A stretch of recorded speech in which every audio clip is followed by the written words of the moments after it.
All right, all right. What's going on, everybody? How y'all doing?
All right. So the other day, I was looking at Meta and this gap. I think we're going to talk a little bit about gaps today, anyways. There's a really nice trade setup on a weekly gap that I want to look at too. But the other day, I had posted on Twitter about this Meta trade.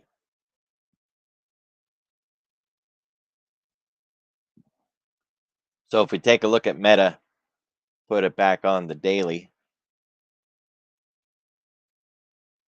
we got this gap. It might be a island reversal. We don't know. If it gaps back up, then it will be. But otherwise, we got this gap down. It's from earnings.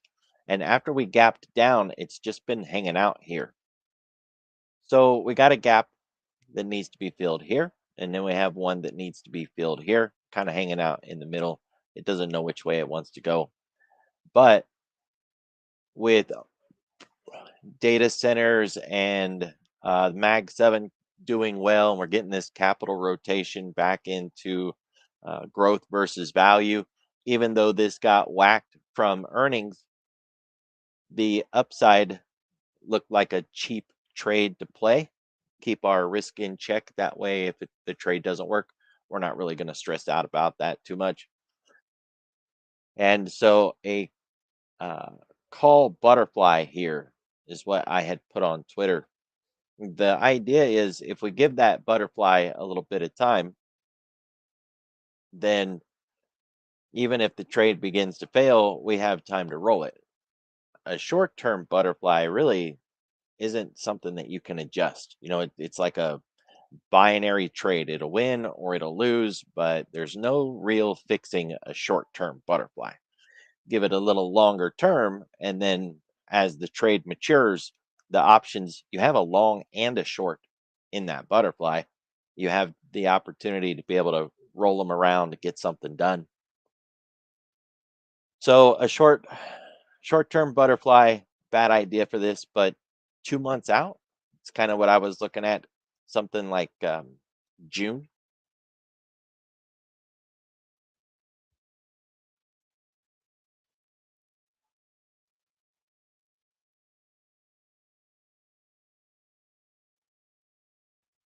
So we got June 18.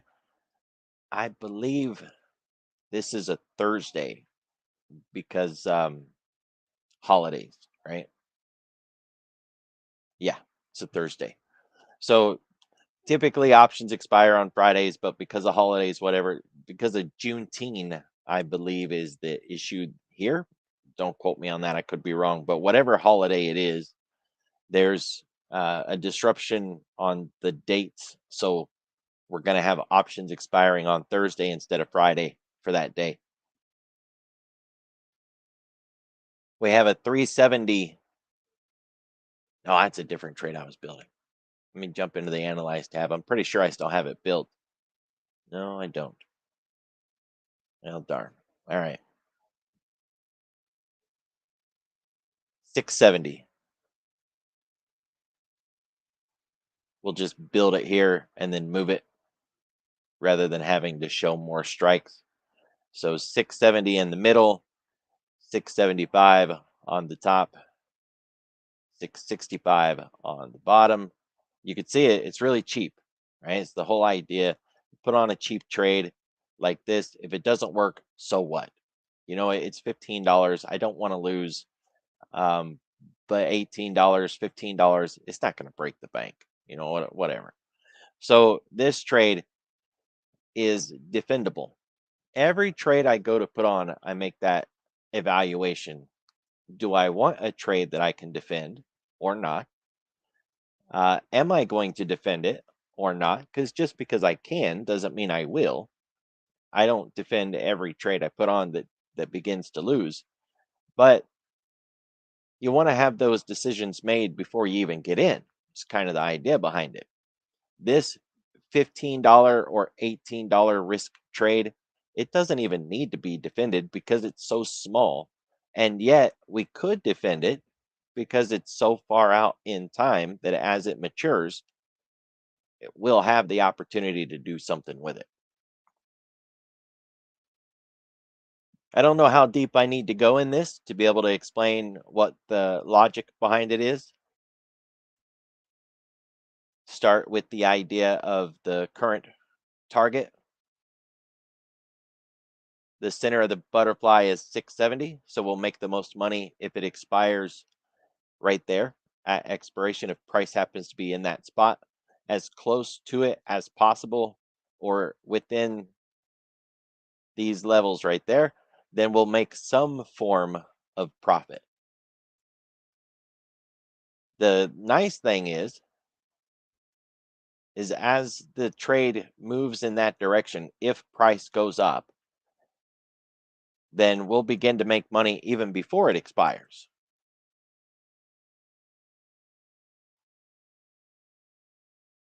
That didn't help. Let's not do that.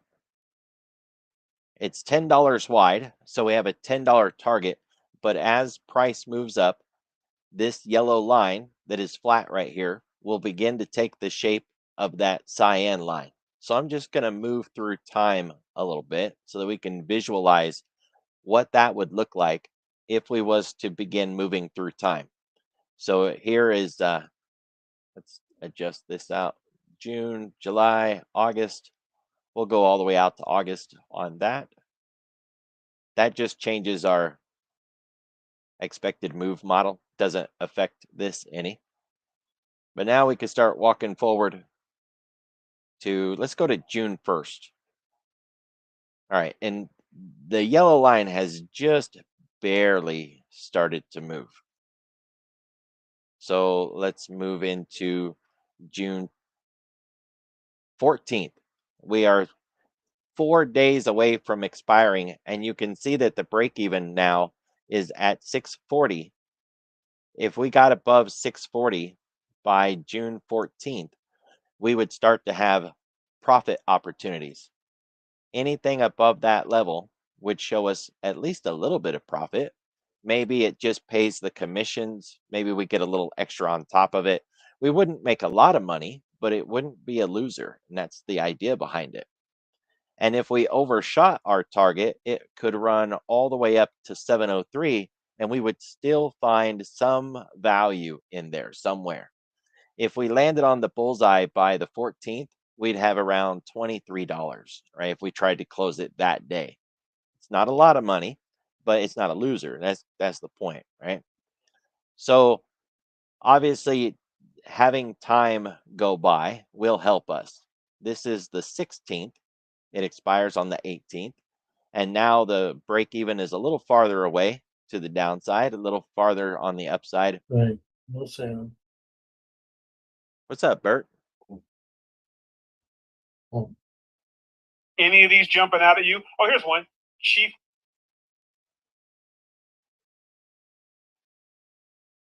Not sure what you're listening to there, but let me know if you want. I'll turn your mic back on. It just sounded like you were listening to something in the background.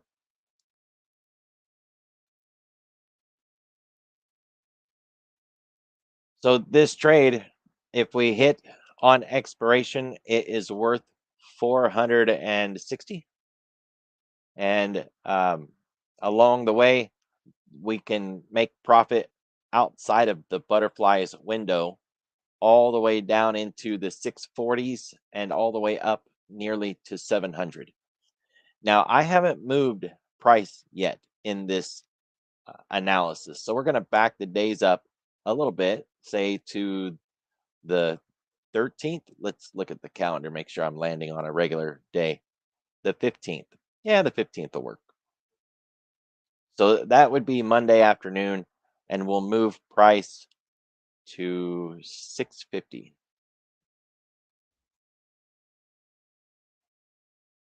All right, so I moved price a little bit closer. It didn't really change the break-even values on the trade itself, but it would affect the trade, right? Maybe it shifted those break-evens just a little bit. We just didn't notice it because it wasn't much. But if you think about it, the butterfly's got a long trade and a short trade. So if price moves towards that butterfly, then one of those trades is going to make money, one of those trades is going to lose money, and it will just depend on how much volatility they begin pumping into it, on whether or not one would override the other. So long a long butterfly using the calls 2 months out in the June OPEX.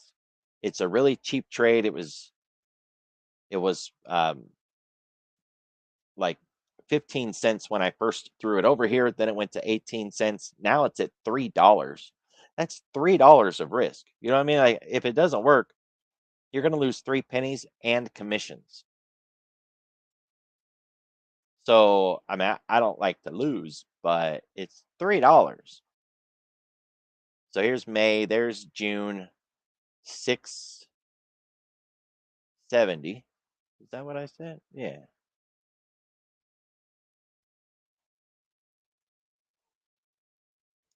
670 is the body. I'm just going to go ahead and try to work that order. You can see here that it's also on the edge of the expected move model. So it's butterfly, long, call, butterfly. Just scoot that out here. And you know, if it's cheap enough, we might make it a little bit bigger. That was pricing for 3 pennies when we were looking at it on Thinkorswim. Now it's at 7. Get a little bigger. $37. Yeah, I mean, $37 not bad. The USO trade that I had put on Monday really hit the sweet spot to be closed at like 6:30 this morning, and of course I couldn't close it because it's options. So I left it on, and I ended up rolling it and adjusting it, made it a risk-free trade. Um, that thing made like $21. So if I look at that and compare it to this, stack it on there and say, okay, well, I made 21 from that. I'm risking 35 here. I'm really only risking $14 compared to the 35. So, all right. This gives us a much wider window to land our trade in. And if you look at the open interest, we're in a good spot, right? Here's the open interest column. 4.2, 4.3, 5.9. The volume today isn't really all that wow. 200 here, about 400 there, 400 there. not really impressive, but that open interest kind of speaks for itself. Lots of calls coming in on that 700 strike. I like that. Unless they're selling them, right? Because there is a lot of those already. They could be unloading those. Then, if they're buying 700 strike calls, we could anticipate their prices moving in that direction. I like this trade. Let's bump it back down to the smaller zone. Oh, by the way, if you guys are trading USO, make sure you adjust your prices. I filled today instantly, just like I did on Monday.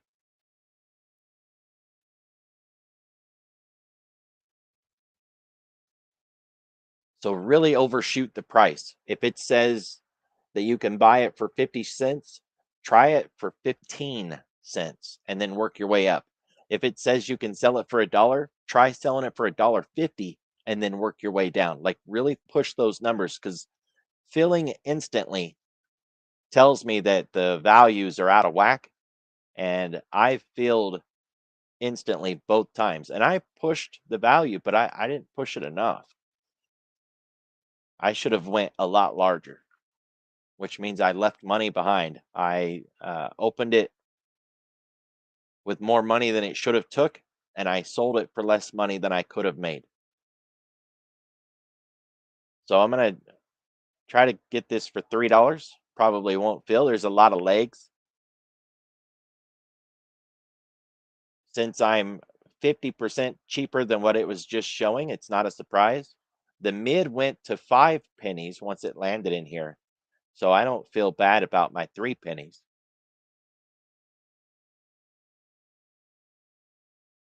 This is just working the order, right? You put in the number. If it doesn't fill, you give it a nudge. We know that 7, hey, I just seen mid at $4.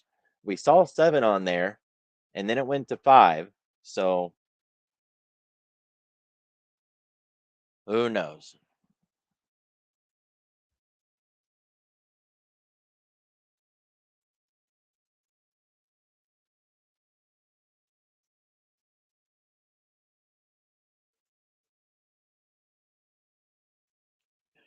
Now, in the chat today, I was also talking about another gap, and that was the FedEx gap, right?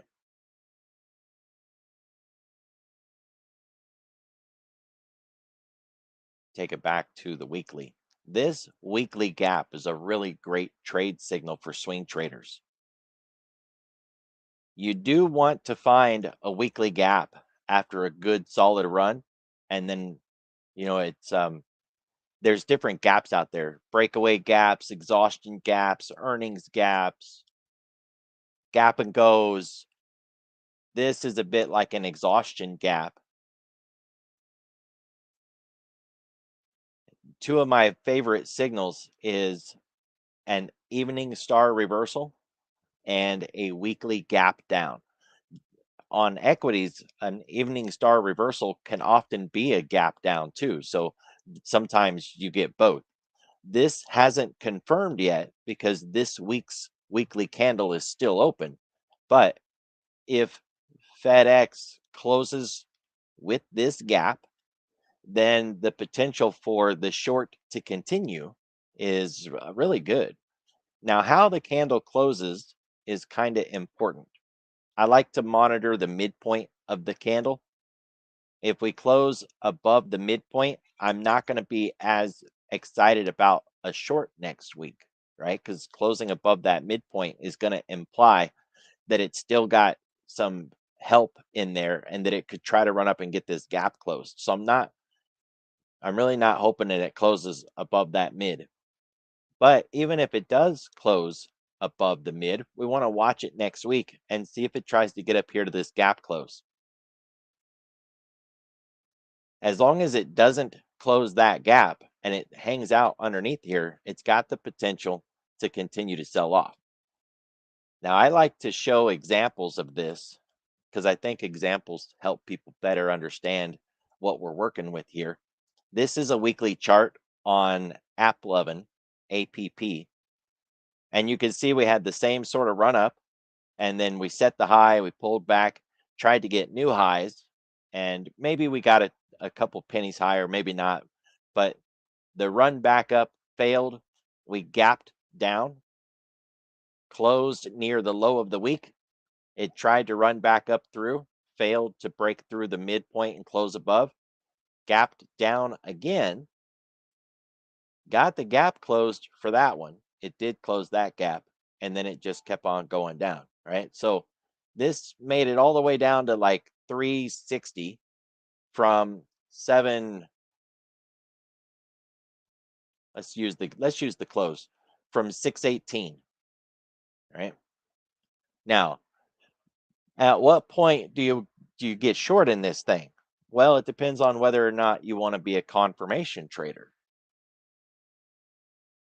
So confirmation traders are going to want the gap down bar to close and to see the new week open and then get in on the new week.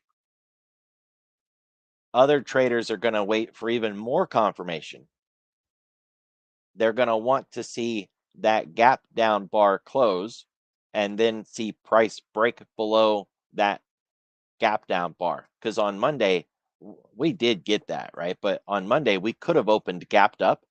And then, of course, you could hesitate and not get the trade, wait for price to do what it's doing. And then as it breaks below last week's close or last week's low, then you can get in there. I'm not a fan of shorting in the hole, though. So I'm also not a fan of waiting for confirmation.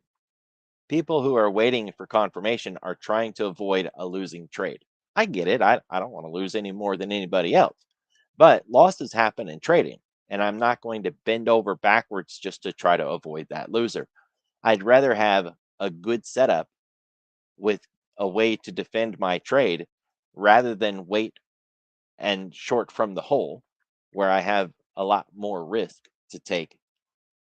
I'll have a lower loss rate, but the losses that I do take when a loss comes is going to be greater, right? So I'd rather have a smaller loss rather than a smaller loss rate.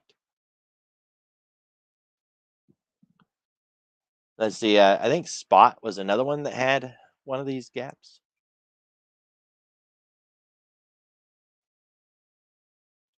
Tesla, maybe. Yeah, Tesla had one.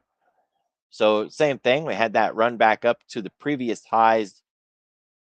We've failed to continue from there, gapped down on the week. And just like App 11, you can see how it closed at the low of the week after that gap down. Then the next week we opened up, we tried to hold above the mid and we wasn't able to do that. And down we went from there. There's others. I know that this morning I posted a number of them trying to run by memory. So let me just scroll back and look.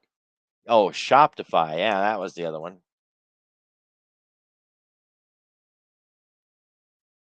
Big gap closed near the low of the week.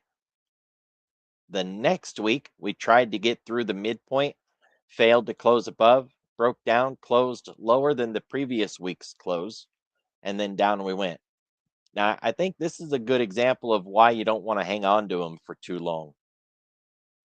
Right? The trade really went that far. That's all it got. Because after that, it's just not really getting anything done. It is now this week, but we're still, I don't know if we're below that level or not, but it's one earnings to another earnings. And we're kind of just like towing the line there. Let's put a line on it, see if we made it through. Well, we made it to it anyways.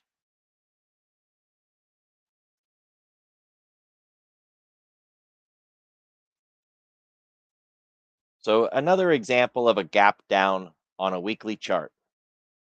I really like these plays, but you don't want to try to milk them for all you can get, right? Get some and then move on to another trade. So FedEx, it's not looking really promising at the moment with this current week's bar having run all the way back up and we're near the open of the week. I get it. It's not looking good.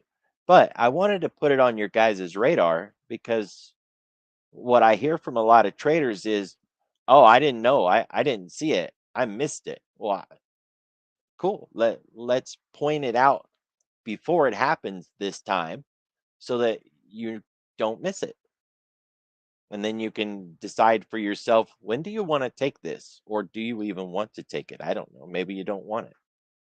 The options aren't really awesome, I'll tell you that. They're a little ugly, kind of expensive. The trade that I got is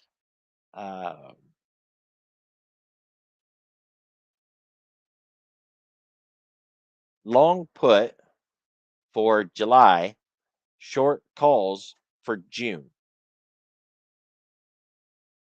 And I sold enough calls to actually get a credit. After I bought the put, I still had credit left.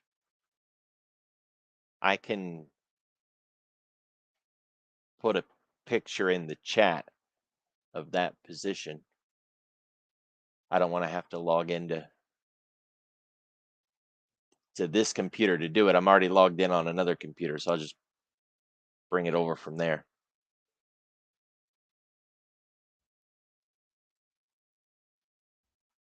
Come on.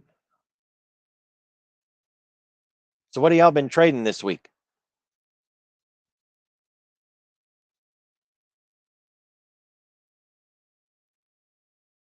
Swing, swing. There it is.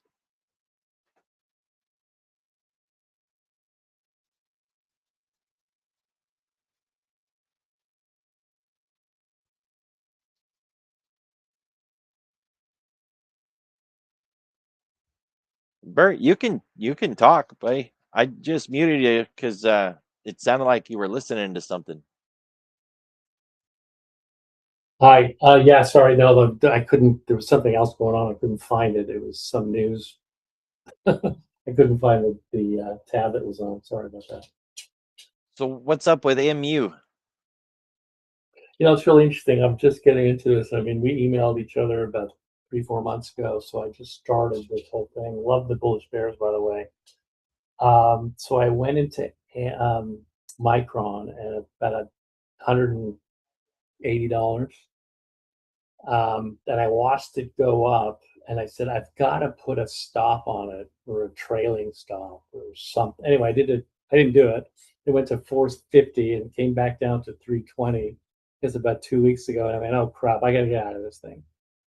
What I should have done is just figured out how to stop it, which I didn't do it properly. And obviously, here it is sitting. I don't know where it is today, 640. 660, 653.5.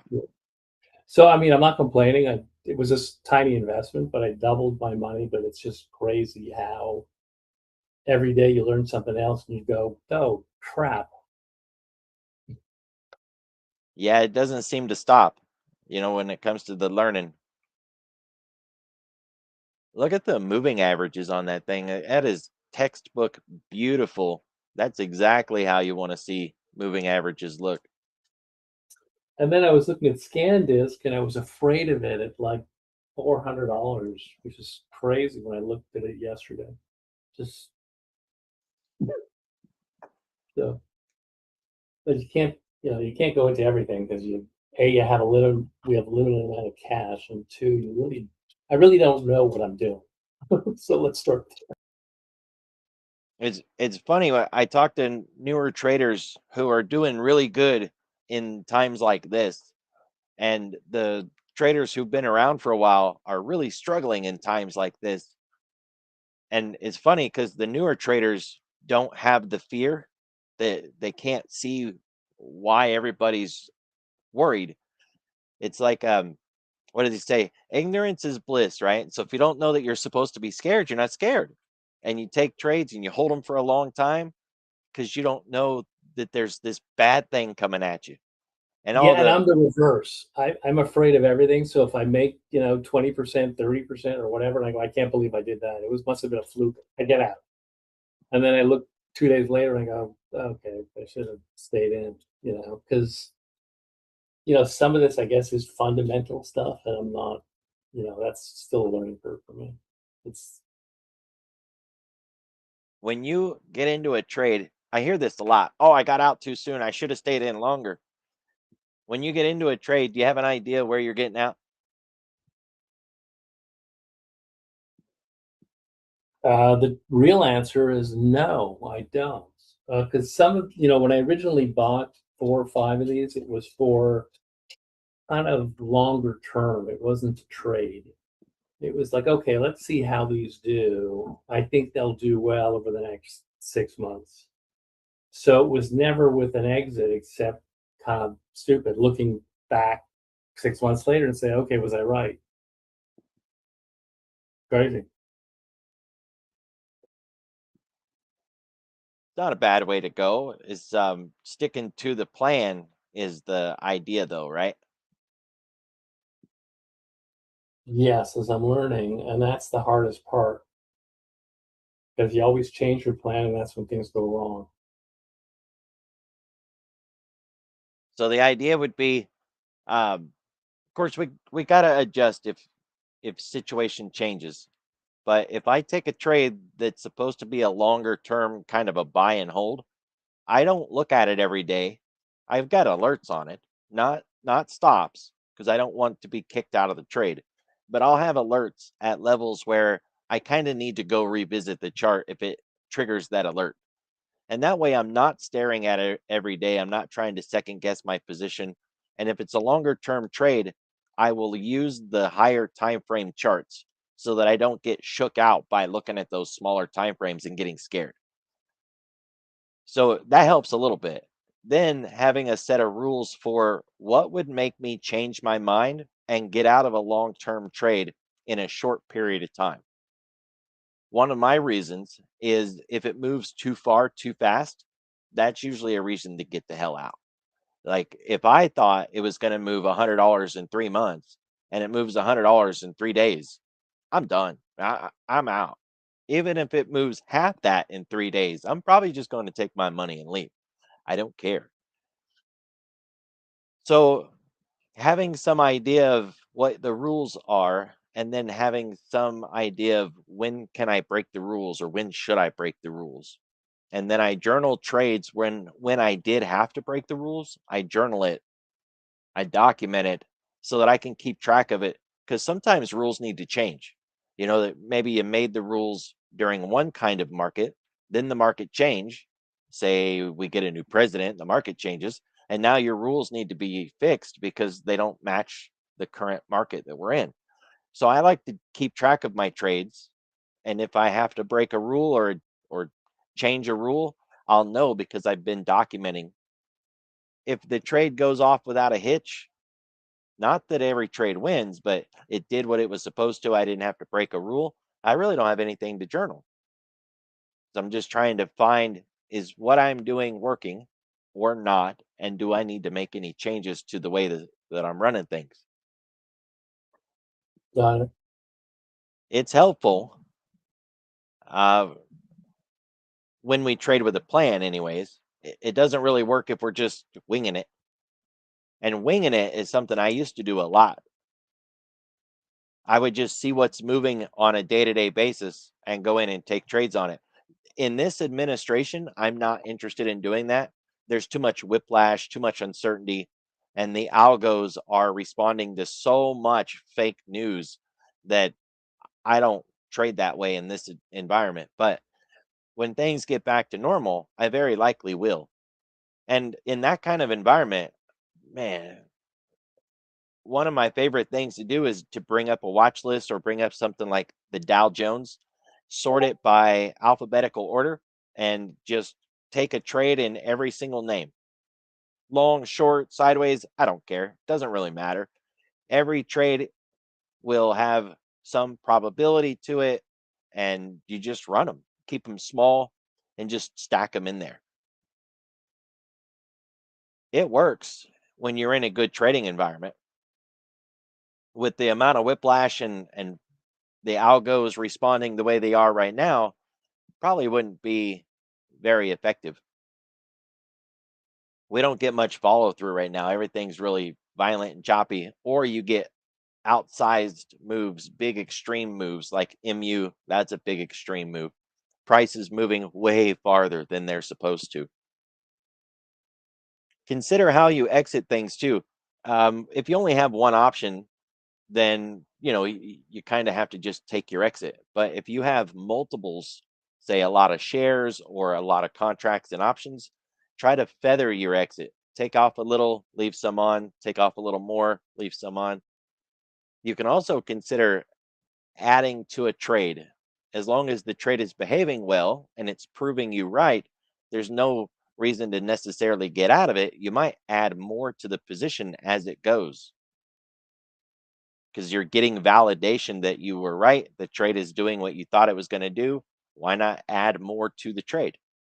It really just depends on what you're trading, stocks versus options, and how much risk is already in it when you started the trade, how much more risk you can take or are willing to take. Yeah, right now I'm doing, I've got 3 small accounts that I'm doing, and a small IRA that I'm doing with stocks. And then in the morning, I do futures with Kevin. And that one's interesting because, I see the moves after the move. You know what I mean? I'm not quite seeing it in real time like he is, or like some of the other people listening are. I'm one step behind. I can't seem to, get into that rhythm.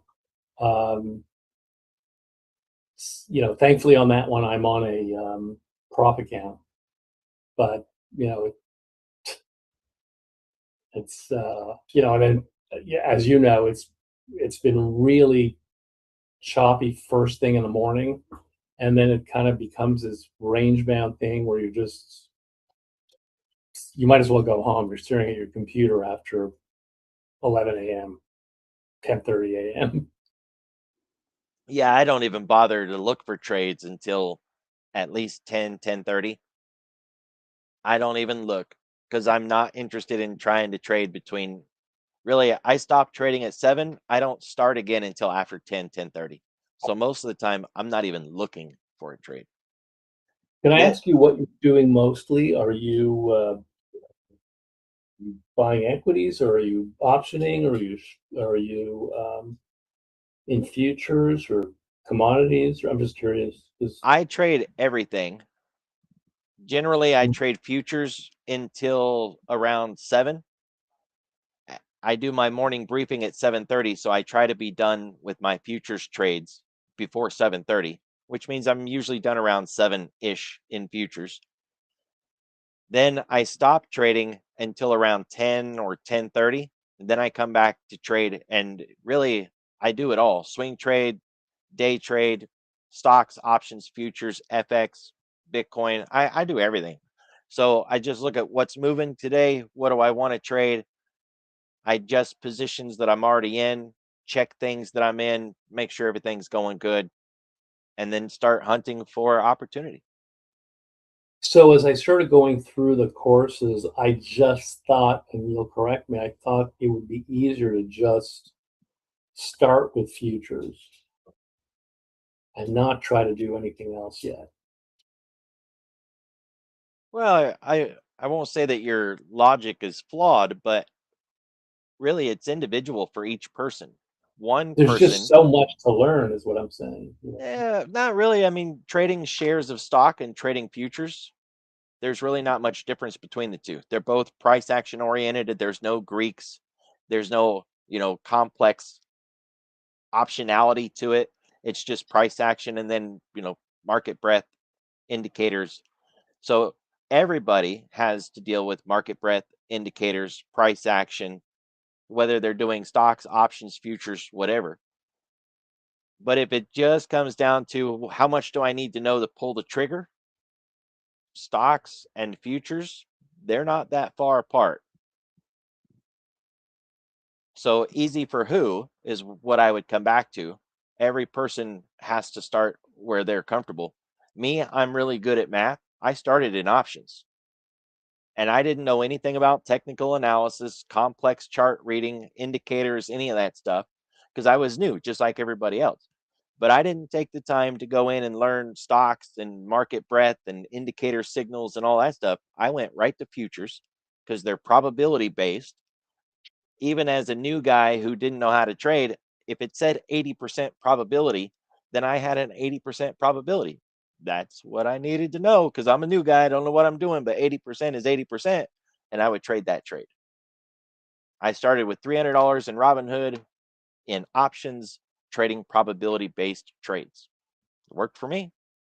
That was easiest for me. I had a full-time job and I was a full-time college student with a 2-hour drive round trip to get to work and home. I didn't have time to just hang out and study all day long and listen to live streams and all that stuff. So I started with what was easiest for me. Interesting. Yeah. Okay. So we should talk. I've got a couple more sessions with Kevin. So let's talk in a week or two. Because I think it'd be better for me if I had the coaching. Oh, you would have to go through the interview process, and I don't coach new traders. Oh, I didn't know that. Okay, great. Because you reached out to me originally. Okay. Maybe it wasn't you. I was Okay. going to say, no, I don't reach out to people unless they ask me to. So check your DMs, make sure it's not one of those damn Discord scammers. I don't I reach will. out to people unless they ask me to. Wonderful to know. Okay, great. Well, Those thank you. those scammers drive us nuts, man. We can't get rid of them. Nobody can. All the trading discords that are out there, FX Street, Tradie Ticks, all of them, they all have these impersonators that are just annoying as hell. But no, I don't coach new traders. I think new traders need education, not coaching. And I would not personally, I wouldn't want to pay somebody money to show me what is in a book that I could read. So I don't do that to anybody else. Happy to answer questions and point you towards the education, but I'm not going to take somebody's money just so I can tell them what they could have read for free.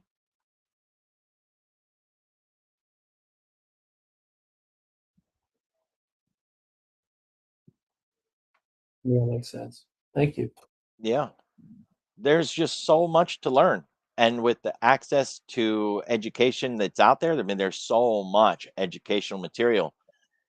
It's not like you have to pay $30,000 to go to college to learn a new profession. You can literally learn for free the basics of trading, price action, market breadth, the way markets tie together, right? Just about any topic that you could want. You can get the introduction and a really solid grasp of it with free material from trusted, reputable sources too, not like Joe Schmo in his mama's basement. We're talking, big name firms that have put out tons of educational content. But what I find instead is most people are hands on. They want to get in there and actually do the thing. They want to trade, and they think that performing the action of taking a trade is going to teach them how to trade and that they'll become successful from the act of doing it, like paper trading and that sort of stuff. That don't work. Yeah, got it. Well, good. Well, thank you, sir. Appreciate it. Yep. We got to set up on airlines too. It's not, I'm looking at JetBlue, but it's not just JetBlue. A while back, we were looking at like Dow, American Airlines, all those guys. We're coming back into an inflection spot, this previous resistance up here. There's an old market phrase that says, if 80, then 100.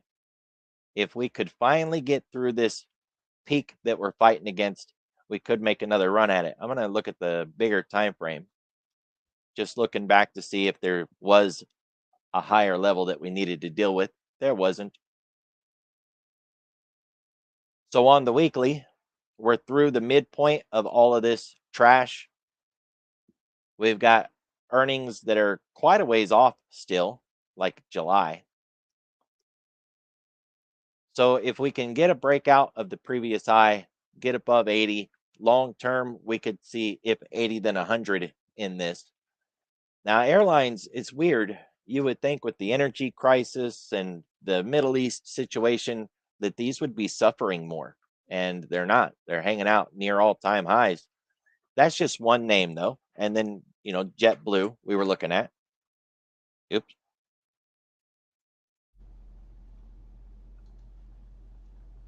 Not doing as good as Delta. American Airlines also kind of beat down a little bit, but they're getting a lot of juice right now. A lot of attention, a lot of options flow. Might be worth considering one of these guys for a play. It's hitting my negative list. JetBlue is. It's generally where I look for short-term longs, is look at what's down today.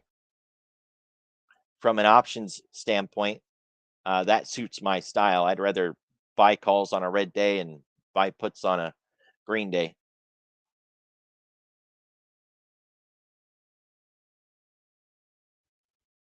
American Airlines is also really cheap, which means the options are cheap. You can do verticals with low risk, put on all kinds of trades rather than focusing on those high flyers, big expensive names. Yeah, it was nice talking with you, Bert.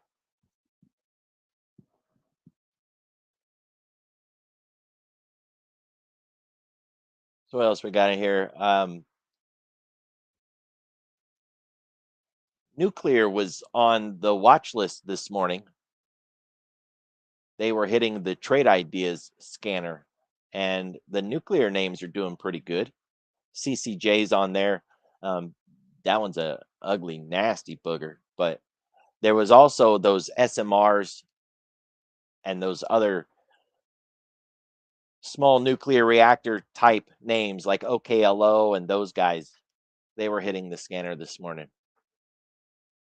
Ford's got a nice gap up. I'd like to see if it can close this old gap that it left behind. And it's a cheap stock, but its options, it doesn't have any volatility. So from the sell side, you don't get much out of it.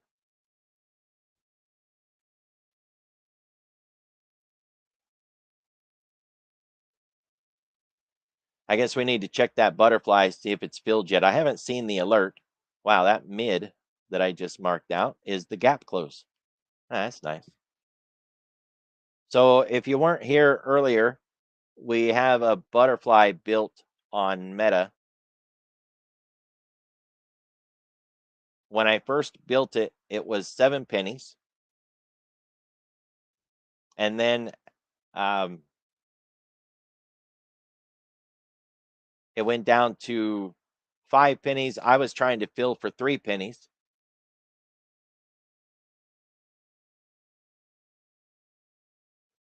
I'm going to knock it back down, just kind of juggling it around at this point. The butterfly is 670, 665, 675, right? It's $5 wide. It's really cheap. And looking at the chart, it's a play to fill that gap.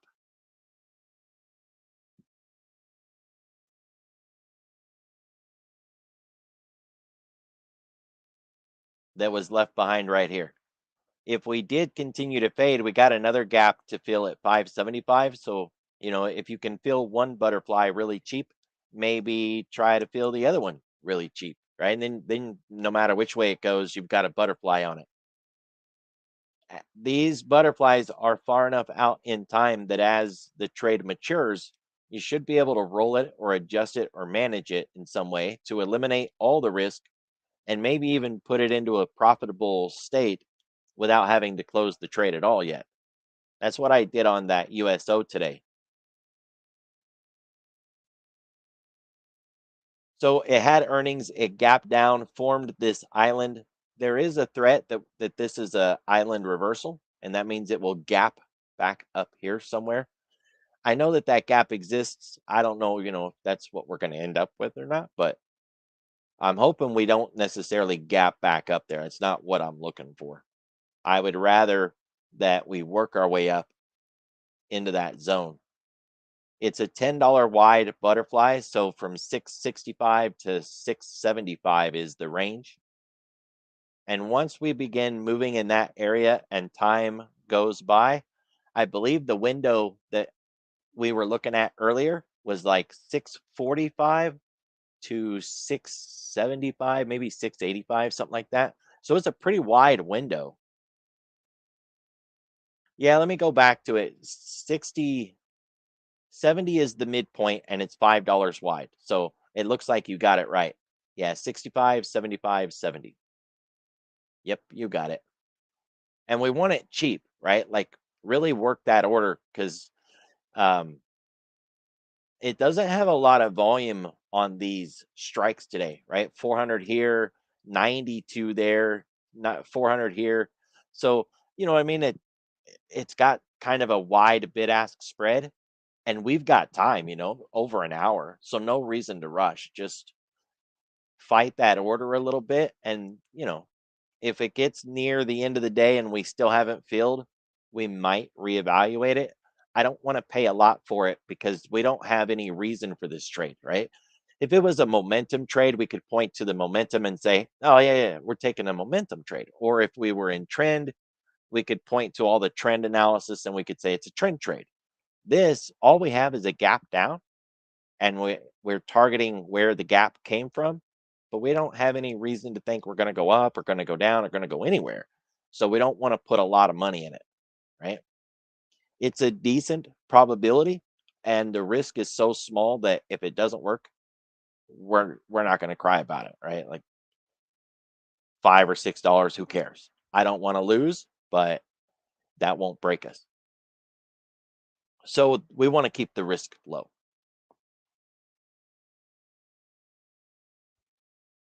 The FedEx trade, if you guys weren't here for that one, it's a little more complex. I posted it in the chat.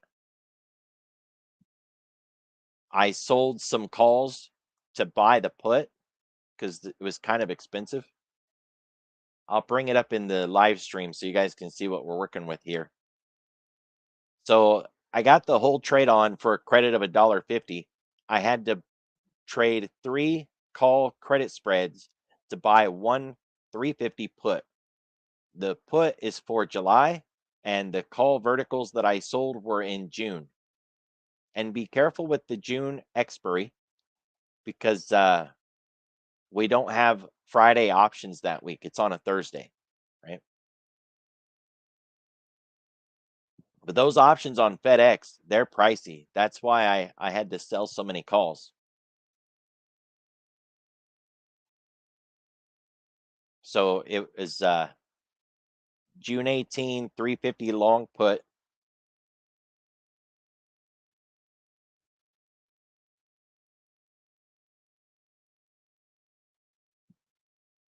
And then I had the 380, 370 July. No, June.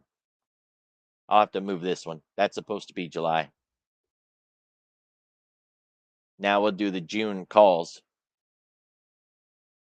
380, 370. So there's 370, 380.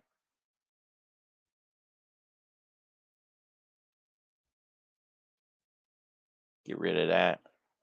Change this to July. There we go. All right. That's the trade. It's a short, and it's based on that FedEx weekly gap down.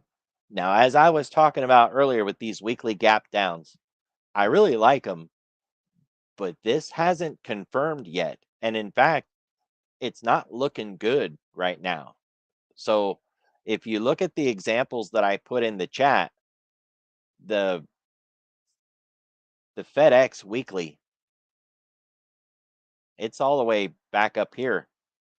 We need it in the lower half of that weekly candle and preferably at the lower part of that weekly candle. So this gap down is what we're trading, and this week's candle isn't closed. So you might want to wait until later in the week. Maybe we'll get a better presentation of the weekly candle. It might give some better clues about how it's going to close, and or wait until next week to see how it finally did close. Here's one of the examples that I put in the chat. Shop, weekly chart, gap down. On the gap down week, you can see we closed in the lower part of that week. Another one was AppLovin. It started way up here, gap down, closed in the lower part of the week, and then, just nice moves all the way down. And Tesla was another one. Weekly gap down, closed in the lower part of the week. Nice continuation to the downside. So those are examples of when it worked. And of course, just because we gapped down doesn't mean the trade's going to work. But there are some similarities to all of those trades. And this week's FedEx bar is not closed. So, and it's not even looking like any of these right now. Might want to wait on it until it has a better signal, because their options are so expensive that you're going to really put some risk on, right? Look at that one that I've got here in this example.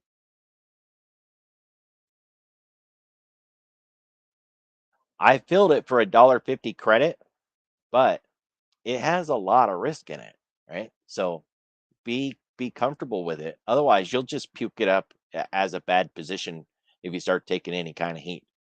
That's not going to do anybody any good.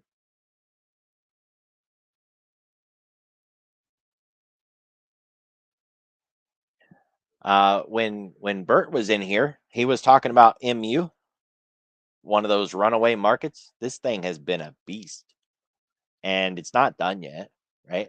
None of those guys are. MU, Intel, NVIDIA.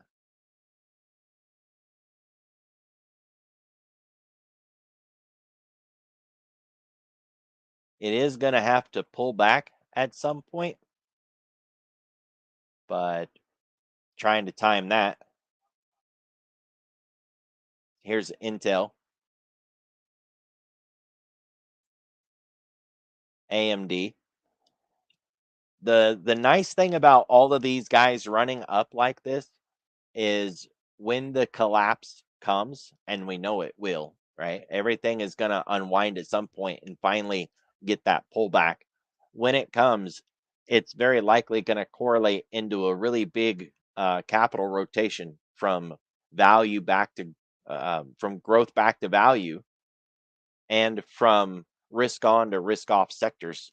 So it should be a really great opportunity to trade just about anything you want to trade. I think will be highly correlated and everything will get whacked.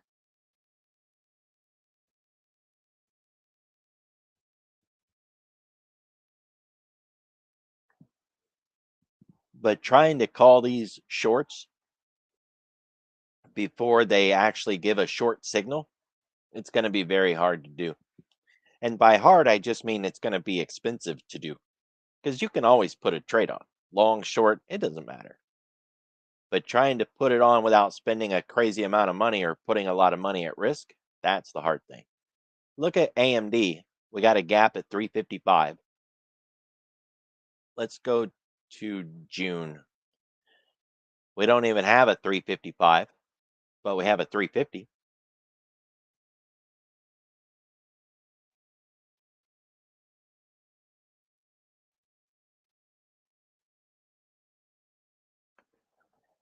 $45 for a $10 wide butterfly on the 350 strike. I'd rather not risk 35, 38 on a trade that has no basis, right? I know it always seems like I'm playing the cheap guy here, don't want to put any risk on, but the trades that we're looking at, they don't have any reason for the trade, right? There's no momentum, there's no trend. You know what I mean? Like that's kind of the basis for a good swing trade, is that you're trading a trend trade or a breakout trade or something. We're just trading the anticipation of a mean reversion that hasn't even begun yet. So we don't want to put a lot of risk into them.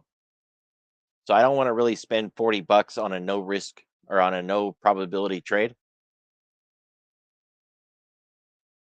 We could skew it. That could put a little bit of edge in our favor.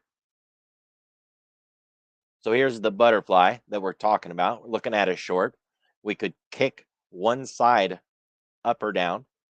So from 60, we'll go to 70. Nope, that's the wrong direction. Let's try the other way. Back to 60, and we'll go to 30. Yep, that's the way. So that's $1.30 in credit, and we'll make money in AMD as long as it stays above 338. So if it stays bullish, so what? Right? You'll make money in it if it stays bullish. You'll make that $1.30 credit. The problem is you had to risk $870 to make that $1.30. Those are the kind of trades that I really frown on. This has a high probability opportunity too, believe it or not, right? It's high probability, just like those out of the money long verticals or short verticals that everybody talks about on YouTube. I'm sure you guys have all heard me talk about how I don't like those trades. This is exactly like one of those. It has a high probability of winning. And it also has a very high loss factor. So if you do lose, and sooner or later, if you played these every day, sooner or later you would get a loser. Oh boy, that loser is going to hurt. But until that happens, you'll make a lot of wins. So the sweet spot in this trade is over $1,000. And then you get into the risk. Max loss is 880. Nobody should ever hit that max loss. That would be like you went on vacation and left the trade on and you didn't even bother to look at it, right? That's how you could lose that much. Otherwise, if you're here every day, you know what I mean? The worst case scenario is maybe you lose half of that. But why would we even tolerate losing that much, right? It wouldn't take your order for the 65.75.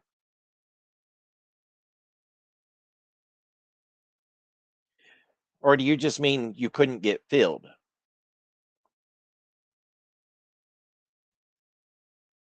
Okay, because that's two completely different things, right?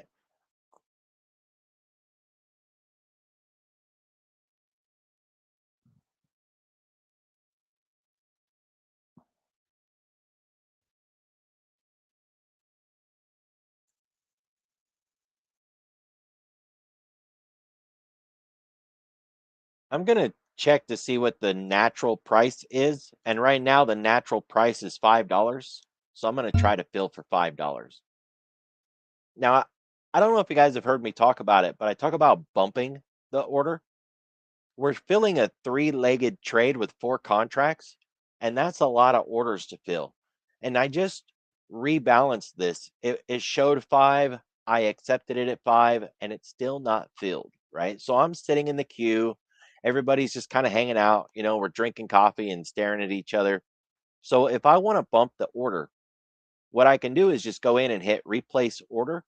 And without changing a thing, I can just hit review, send order, and now I bumped the order. I reset it in the queue again. Your broker might not have the same buttons that I just used, but you can take your trade and resend it again. Thinkorswim allows it, Robinhood, Tasty, Doe. I've traded all over the place. Every broker I've ever used allows you to do this. So if you put an order in, and especially if you've adjusted the bid or the ask and you're trying to fill on a limit order, throw it in the queue, give it a little time, and if nothing happens, bump the order. This is really important to get good prices. Now, this time it's not actually helping, right? But earlier I was talking about my USO trade. USO is really, really mispriced right now. When I filled this thing to open the trade, I opened it at 55 cents. When I was trying to fill it, it said, hey, you can buy it for 75 cents. And I was like, well, I don't know. I'm going to put 55 in. And boom, it instantly filled. Now think about that. They wanted me to buy it for 75 cents. I put in 55 and it filled instantly, which means I paid too much even at 55 cents, I paid too much, but they said it was worth 75 cents. If I had been more aggressive and I had tried to start this at, say, 35 cents or 40 cents, it might have actually filled for that price. I don't know. I never got a chance because when I put in 55, it immediately filled. So every time you go to start a trade, especially a multi-leg trade like a butterfly, if they say $1, offer 50 cents, right? If you're selling it for and they say $1, offer $1.50. Don't just click the button and take what they offer, right? Now we're struggling to get meta filled. It's not working. Probably going to have to give a little bit more, and bumping the order can help me move in the right direction until I finally get filled.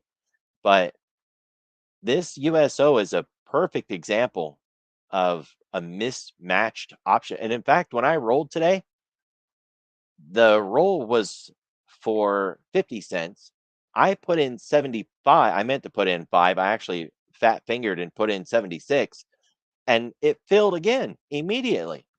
That was $26 more than what they offered, and it still immediately filled. I bet I could have done that roll for like $80, $85. And instead I rolled it for $75. I'm not complaining. I made money on it. It's locked in. It can't lose. I'll keep it. But it just shows I could have opened the trade cheaper. I could have rolled it for more money.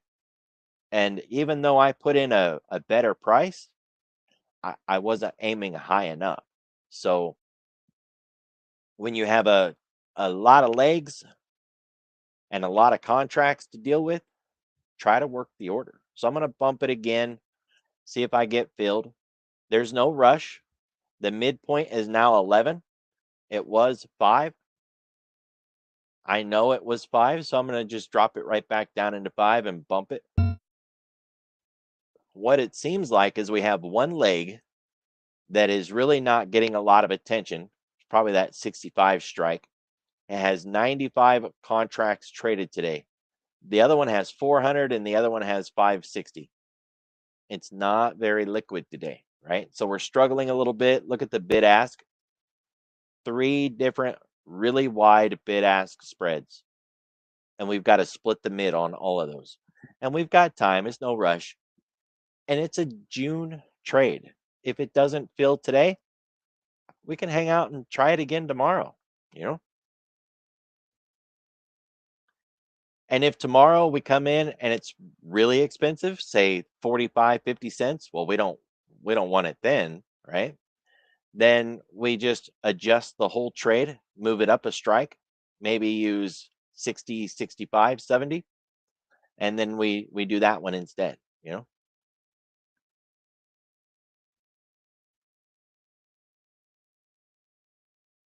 We don't want to overpay, especially on a trade that doesn't have any reason behind why we're putting it on other than the gap, because it doesn't have trend, it doesn't have momentum, it's not mean reversion. Not necessarily a mean reversion, anyways. Not forced due to standard deviation and market measurement. So that AMD skewed fly or broken wing fly, the credit is now down to $1.25. I think it was $1.50 earlier. It might have been 125. But still, even though it's got a really broken risk reward, it does have a high probability. It will work a lot of times. And for June 18, let's set that is June. That's good. This gray box is the expected move for the June expiry. 390 is as low as it should go. Let's go back out here to June. $80 is the expected move. 80 from, let's call it 420. That would be what, 440 or 340 on the downside. 340 is the lower put that we have in here. Where's 340? Right there. We would still be inside of our move even if we went the entire expected move model. It's not that bad. Oh, this is why that gray box doesn't look right. I didn't reset things. I had moved that earlier. That looks more correct. So standard deviation says we could go all the way down to here. The options implied volatility says we could go to 340. So it does have a little bit of risk down here. We could move it lower, but I think we'd give up more credit if we did.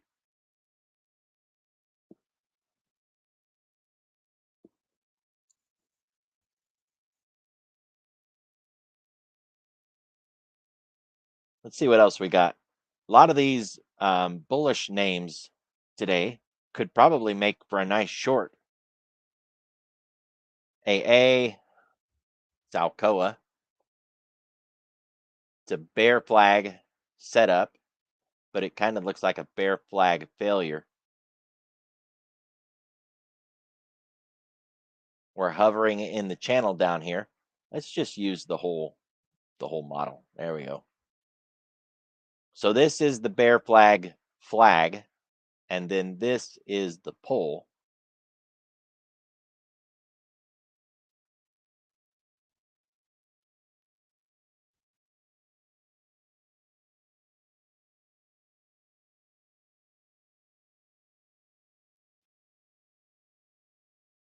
The reason we call it a bear flag failure is we're looking for it to come down, build that base down here, and then cross back above 786 and re-challenge that half back. Now it's bullish today, which would generally make me look for a bearish trade. But since we have a bear flag failure forming, I'd rather look for a long, even if we don't put it on today. I don't want to buy calls on a green day. And yeah, look at that. I don't want to buy calls when it's doing that. I'd rather it calms down and then I buy some calls. But this is good. We can talk it out and then you'll know what to look for, set an alert, and then you can get your trade on tomorrow. Unless you want to buy your calls today, right? Say like put on a trade up here around that mid. What would that cost? 68.69 on Alcoa.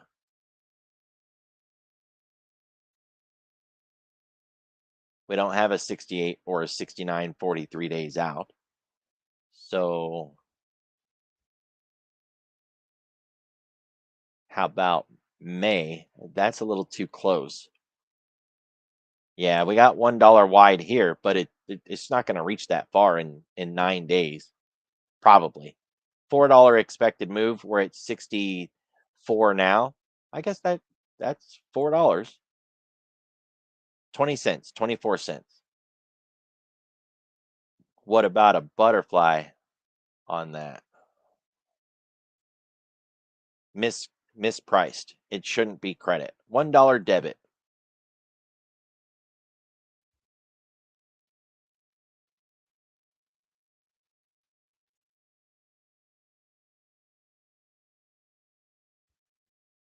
Don't really want to sell puts on a run day, but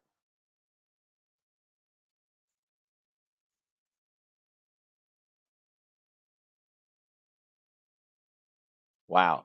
Can't even get any money if you go in the money. Okay, well, there's a little bit.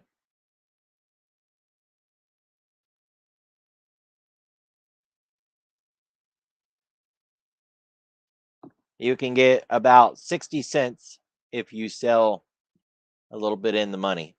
You just have to worry about ex-dividend and earnings. It'll go ex-dividend next month. That's not within our 9-day window. Should be good. We shouldn't get assigned due to that. Then we just have regular assignment risk, right? And to be fair, it probably has a little bit of assignment risk. Somebody's buying some puts in there today. See how the puts are greater volume than open interest.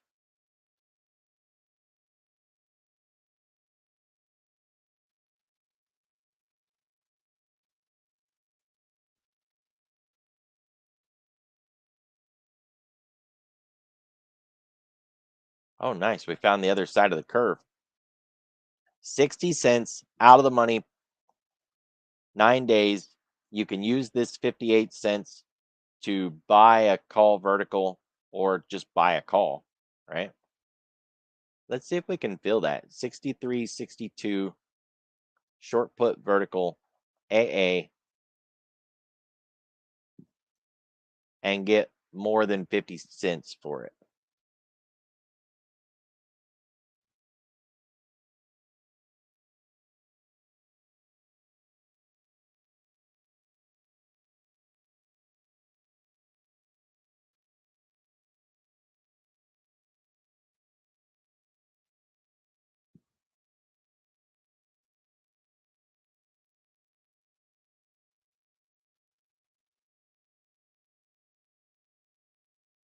I put 56 cents on it. We'll see if that fills. Bump that meta trade.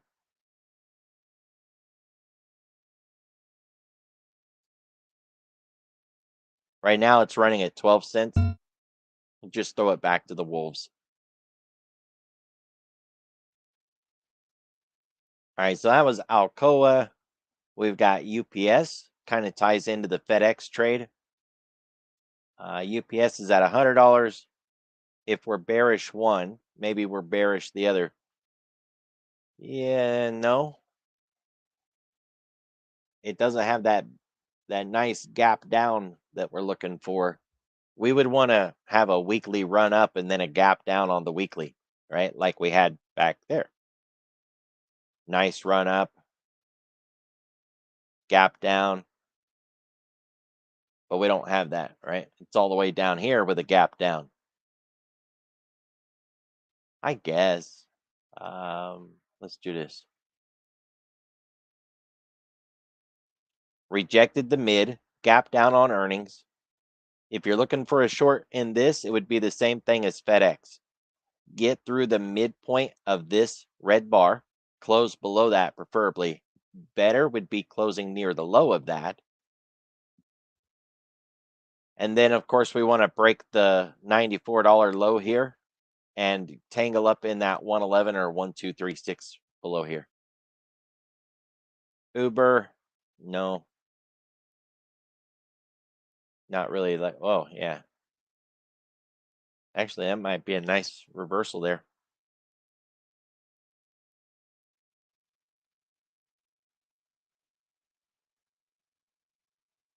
Yeah, they're not crazy expensive.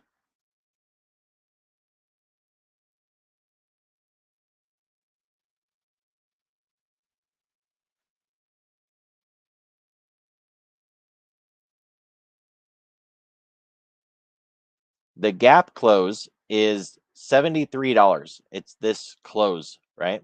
So we'd have to fall all the way back down, break our own low, begin the gap, get inside of that bar, and then come all the way down here. I find that a little hard to chew on. It is a TRB setup, by the way, trend line breakover. It came back to the top. That's all that it owes us. And now we've broken out of the top. If it's going to continue the move to the upside, then we could look for some gaps back here that aren't closed. Not really seeing any right off.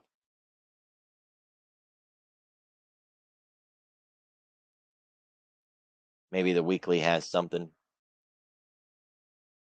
That gap got closed.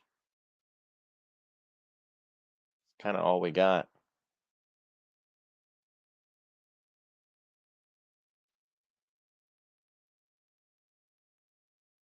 That's not helpful.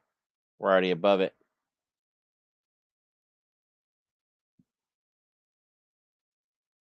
So we don't know how much liquidity is up here. We got there and got rejected. We got there and got rejected, got rejected, got rejected.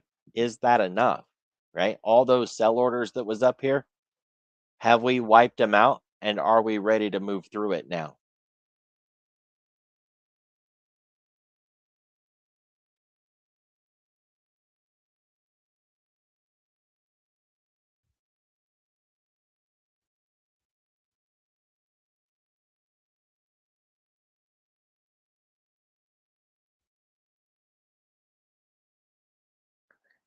81.78 is the snow line on the weekly. Otherwise, we're there. We hit this level right there. And there's our snow line. So if that level holds, our short would be good. We don't want to go too far out of the money on this short, and we also don't want to go too far out in time. So 9-day trade, just a few dollars out of the money is about as much as you want to go. Otherwise, you'll pay too much. You'll buy an option that has too much time, and then you're out of it in like 3 days, and it didn't make as much money as a shorter term options trade would. This is as small as you can get, 50 cents wide, $17 in debit. Work that order to try to get it down to like 12. 10 would be awesome, but I doubt you're going to get 10. You could try the other side of it, taking it that way. There we go, $15. Using the 78, 77 half, long put vertical. This is risking 15 to make 45. That's 3-to-1 risk to reward. And if the trade begins to mature right away, you could do what I did with that USO trade. You could roll the legs, right? Make more money in it. This doesn't have to be the end of the trade. So if you're looking at it thinking it's only going to make $45, I don't want it. Oh, it can make so much more than that. You just got to start it somewhere so it has a time to mature, start to prove you right.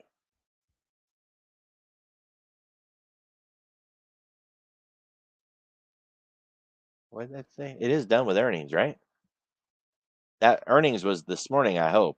Otherwise, it's going to report tonight, and then we don't want it. Yeah, it was done. It's done.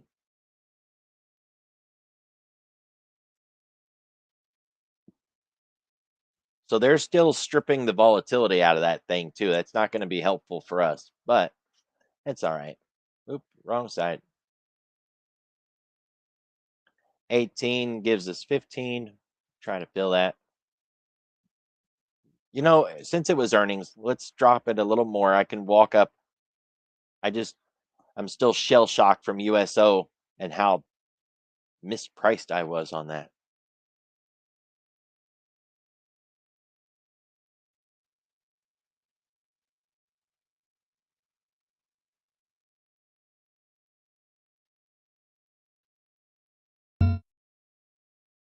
I bumped it up to 7 now instead of 5. It's time to start walking up.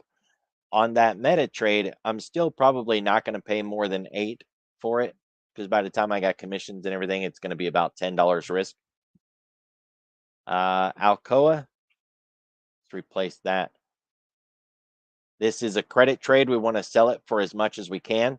I know it priced at 58 cents earlier. We'll try 55 now.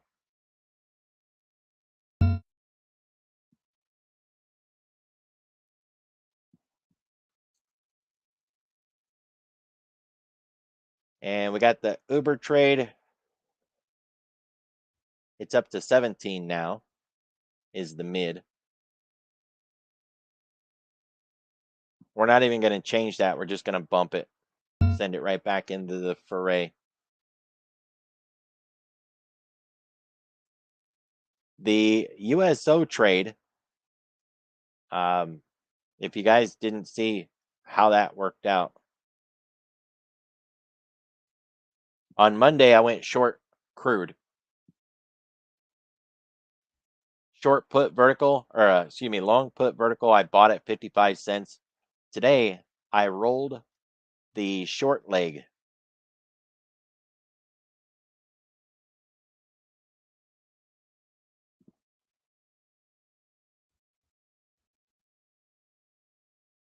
I moved it from 105 to 109. I think that's what I did. Yep, 105 to 109. And I got paid $76 for that roll. So I started the trade spending 55 cents. I got my money back plus some. The trade now has a guaranteed no lose price of 21 cents. So I can hold it all the way into the close as long as it's not in the money. And I would make bare minimum 21 cents. The max profit in this $1 wide trade is $1.76 because I did get 76 cents in credit for that roll. Right now, even after rolling, I could close the whole trade for 29 cents. So I'm ahead $8 more than I was this morning. Hey, Austin, have a good one, buddy. So that's the idea of taking a trade and getting more out of it.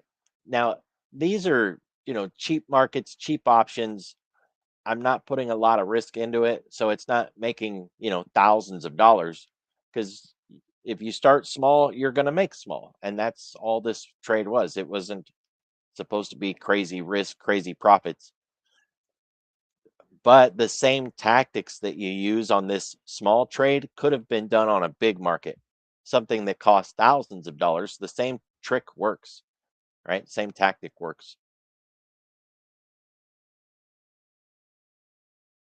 So we'll see how it plays out, or maybe if I need to roll.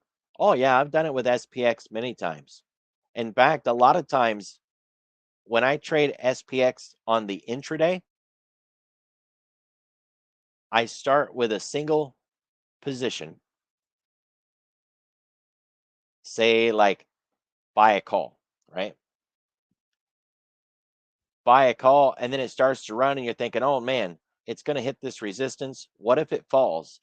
And those prices change so fast. They're like, what if it falls? I better close it and take my profit. Well, you don't have to. You could just add a short leg, right? And then you lock in your profit, and then you can't lose. And yes, you can start a trade at 3 o'clock in the afternoon, right, in the SPX, and then it blows up and runs up there, and then you can roll the leg and do exactly the same thing that I did, right? Because it's all about how much did the option cost when I rolled it versus when I bought it, right? So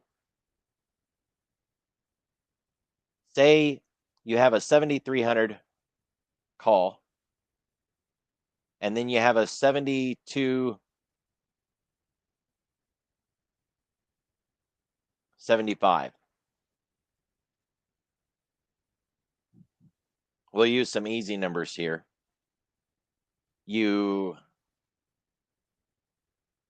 bought this for $5 and you sold this one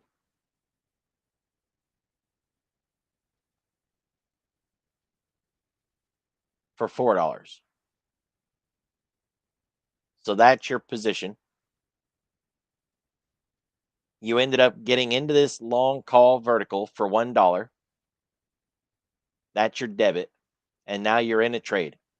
Price breaks out, starts to run, and you're watching that short leg because you're short 7,300, you're long 72.75. Price breaks out, it starts to run, and the cost of this short option falls down to like $2. So you go and you roll it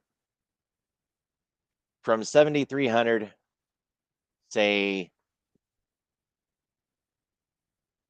you roll it up to 73.05 or 73.10, and you get $2 credit for that. And then you've got a new position at whatever that value happens to be. And you have to look at the broker and see what they're offering you. But because this lost value to like $2, you was able to make $2 in profit in that while you're still holding the long trade. So yeah, you can do it, right? Now, So you're using, so I'm looking at this ADR chart. So if I wanted to use the ADR chart, I mean, you could just use fibs, right? But if I wanted to use the ADR chart and it got above the yellow line, what is it? Is that the level? Is that demand, what is that? Level 1, right? Is that what you call it? Just the full ADR. Full ADR. The red lines are the ADR half. The yellow lines are the full ADR. So I go up there to the yellow line above and I hit that yellow line and I see that it doesn't pull back. And I look at the next candle and it gets above it. Wouldn't that be a good time to, wouldn't that be a good sign to get in? More or less. It's not how I trade, but that doesn't mean you can't. I mean, look at it. It's still going up, right? You're not wrong. It's still going up. I'm just Right. telling you that I wouldn't. Mm-hmm. Markets don't just run. Well, markets do. SPY doesn't. Qs don't. This Mm-hmm. day where we're just running and running and running, you'll get that like one day in a 20-day period. Mm-hmm. That, Mm-hmm. you know what I mean? Like, it's like less than 10% of all of our trading days just go, go, go, go, go, go, go. 10% or less. So if we get to the yellow line and it's trying to break out, the one trade I am not taking is, gee, I bet you're going to go even higher from here. No, Okay. not me. But are you wrong? No. Look at what price is doing. Your trade would have worked. If you had gotten long, it would have worked. Mm-hmm. I just don't take that trade because it's a 1 in 10. So 9 times out of 10, it wouldn't work. Right. Mm-hmm. And that's why I wouldn't do it. What would be because a more probable trade, would it be like a condor? Because I've been hearing people say, okay, well, it's not going to go much higher or lower. I'm going to do a condor, a 1 day or a 0 day condor. Could that could work too, right? It can. Yeah. We know in the pre-market if today's supposed to be a sideways day or not. It doesn't mean that we're right all the time, but we usually have a pretty good idea if today's supposed to be a sideways day. So here's a sideways day. It's the SPX from Friday, right? In Mm-hmm. this sideways day, here was the low of the day that we got at 9:30 in the morning. It opened, it set the low, and that low lasted all the way until like 2:30 in the afternoon, almost 3 o'clock. And even then, it held into power hour and it only broke right at the very, very end of the day. And nobody should have been in it at that point, right? So Mm-hmm. the low of this trade was in from the very beginning. It set the high before noon. And if you're like me and you like to do your 0 days in the afternoon, we had everything we needed to trade because we had our low and we had our high, and then we had lunch, and everything after lunch performed exactly as it should. That is the Iron Condor trade right there. There's some problems with it. And I've done these often enough that I know I don't do them this way anymore because of the problems that I'm about to talk about. Does it work? Yes, it absolutely does work. And it pays well. Those weren't the problems.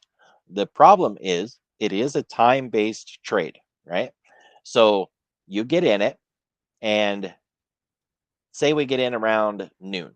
So that's going to be our entry point. And luckily for us, noon was kind of in the middle. That makes us almost delta neutral. So we've got the 72.75, 72.70. That's our call side. And we've got the 35.30. That's our put side. It's a really beautiful play right there. And since we got it near the middle, we probably opened the trade for like $2 or maybe even $1.80 in credit. If it was Apple or Tesla or anything else, we would have gotten half the width, right? We probably could have got this for like 250, maybe 270 if we did it on some other market. But SPY and the Qs and SPX, you just don't get really awesome prices because you're fighting algos. So we'll handicap the trade and say we actually got $2 in credit.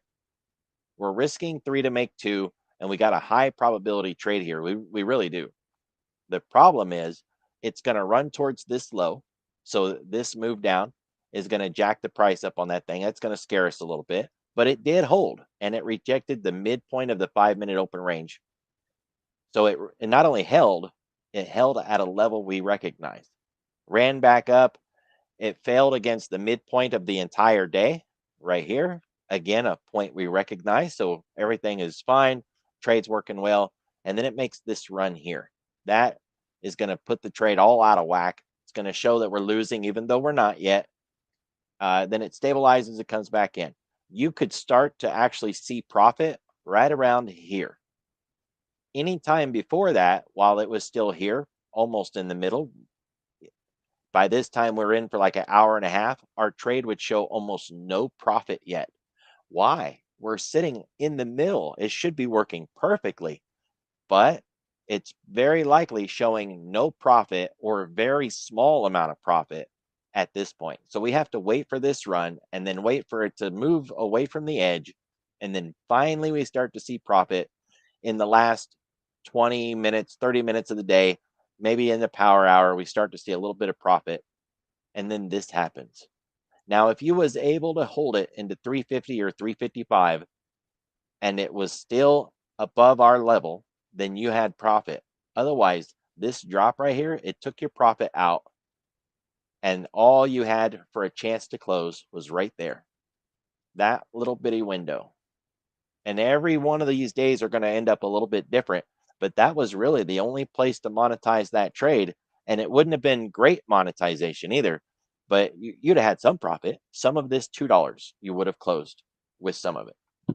30%, 50%, can't say for sure, but that was the only spot for you to monetize. And if you missed it, then you got crushed because it ran into the close and broke your level. So can you do them? Yes, but I think there's better trades than the iron condor, and or better ways to put on the iron condor. Let's say it that way, because you can leg into irons. That Okay. makes them possibly risk-free or really low risk. So to leg into the irons, you want to try to put the top side on when price is near the top, and you want to put the bottom side on when price is near the bottom. So in this scenario, you would have gotten a short call vertical somewhere near that level, and you would have gotten a short put vertical somewhere near that level. In this scenario, if you'd have done it with the prices that you can work the order in, your max risk would have been less than that $3 that we were talking about earlier. Maybe even zero risk. Because if it's $5 wide and you fill for 250, that's your top side. And then $5 wide, you fill for 250, that's your bottom side. As long as it stays in the middle, you are good. You make your iron condor price. Otherwise, if it breaks out, you don't lose anything, because the vertical up here will pay for the vertical that you're losing here, and you break even. No money made. If it breaks to the upside, you lose on the calls, but you get paid on the puts.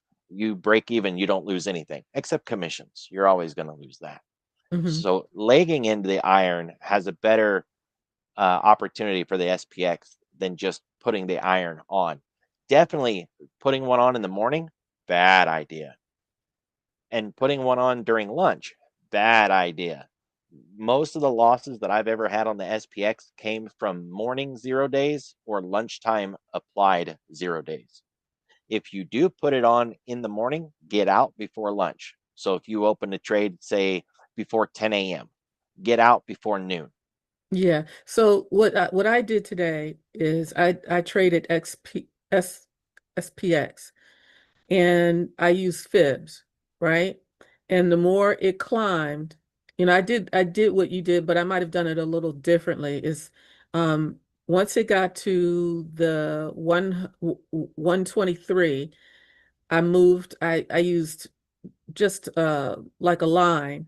I moved it up to, once it hit 123 and closed, then I moved my line up to the next 123 when I moved the fib up to 100. Do you know you see what I'm saying? You know how Yep. you do it, right? Yep. And so what I found out most of the time is once I'm able to move my stop, my fib level up, say, the first time to the 123 level, then I know pretty much there's a high probability that it's going to go to the next level, 123 level, when I make that move, right? Right. So I knew to do that, before I would at least get 2 levels out of it, 2 123 levels out of it. Once I got that, sure enough, everything started pulling back. Right. So I got out before I was ready to hit the sell button, before it really started to pull back. Okay. I didn't know it was gonna take a breather. I just closed out for the day. Once I got a good profit, I just closed out. Okay. So what I'm finding is what I would like to do, and I have to test it out, is keep using the fibs. So if I want to get back in it, because to see what level it stalls out on. Not today, because today, because of the news and there being a catalyst, everything it just kept going higher. But on those days where it's it's low probability of going higher, I saw a neat, not trick, but a neat way of looking at the VIX, the ES, and SPX at the same time. But I'm thinking of how could I use the fibs to make it more profitable? Because one thing that I am finding that once it gets into this bull channel, I call it the bull channel, the 23.6 and the 38.2, once it gets above those 2 lines, and it's going to go to the halfback. And but I want to try to be able to use the fibs more often that way. I just haven't done it yet. Yeah, it sounds like you got a pretty good plan. All you got to do is validate it in your own head somehow. Yeah, I didn't want to become a day trader, but it seems like during these times right now, you can make good money doing that. I'm just trying to figure out a good process doing it. I have found that validating your work is the best way to go, no matter if you're day trading, swing trading, whatever.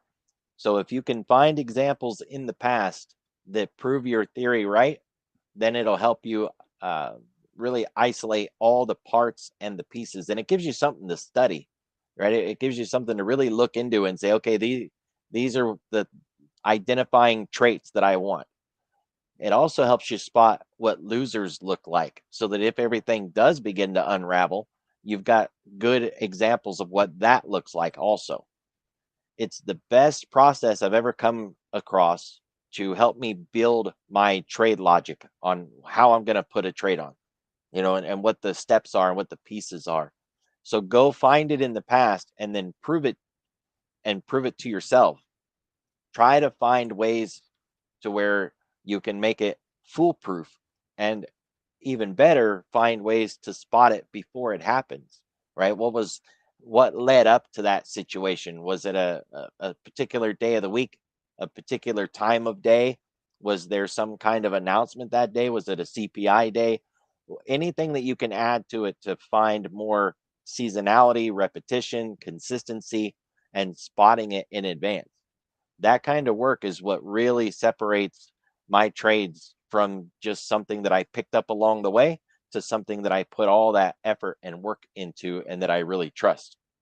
So the only thing that not proven, but I found to be true so far is, on a really trending day, if once it goes to the 123 level the first time, it's a high probability that it's going to go to the second time.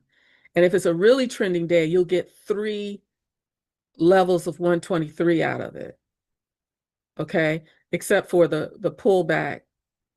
But there are days when it grinds higher and you'll get to that first 123 level. That's all you get. You're not gonna get any more out of that. But on a real trending day, you'll get 2 to 3 levels of the 123 fib level. Does that make sense? It does. I'll also add this. If you've ever read any fib books along the way, you would have run across these bigger fib levels. Now, I don't use them because I move mine dynamically, but I am aware of them, and I'm adding up as we go. So what I'm about to do is reset my fibs. And now that I've done that, I'm going to draw a set of fibs. This is the default Thinkorswim fib. 1618, 2618, 4236. I didn't pick these numbers. They're built into Thinkorswim already. These are old school valid levels that they chose based on fib analysis and research that they did. And there's a lot of fib books that validate these levels. If you was to add up all of those times that it had a breakout to 1, 2, 3, and then you move it, and then you move it, and then you move it, you will get the 1618, 2618.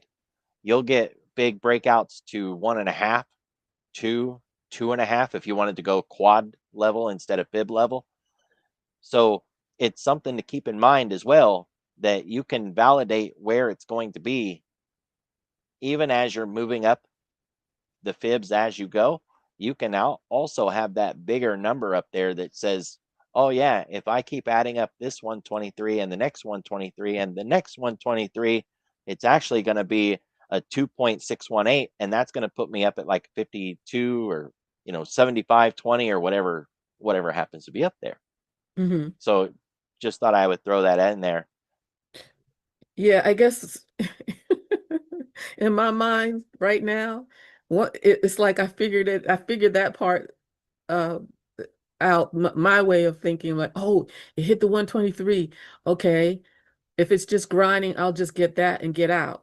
But once it goes to the second one, or it's on its way to the second, I feel much better about moving my fib level. Like, it's a psychological thing. Now that I Sure. found out, oh, it passed the 123 level the first time, there's a high probability it'll go to the second one, especially if it's just so bullish. It's not grinding, it's just going. So you're right. I could possibly do it that other way, but moving it tends to it psychologically it does it for me. I gain more confidence because watching how you move it and then you move it again, that now that I found out if I move it once and it's a grinding market, I pretty much know high probability it's not going to go to the second 123 level. I just see it that way.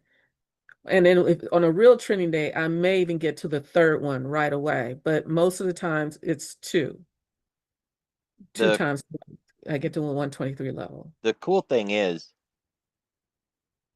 what I consider destination trading is that I've got this target out in the distance, wherever that may be. So if I know that I've got a target at the 200, which is 76.15, and price runs up to 1236, and then I move my fibs up to that new 1236, and then that's 1.5, and price pulls back, it does its thing, it runs up to the new 1236, and from there I move it again. Now that 1236 comes up really close to 200, and price gets there, and I validate it again.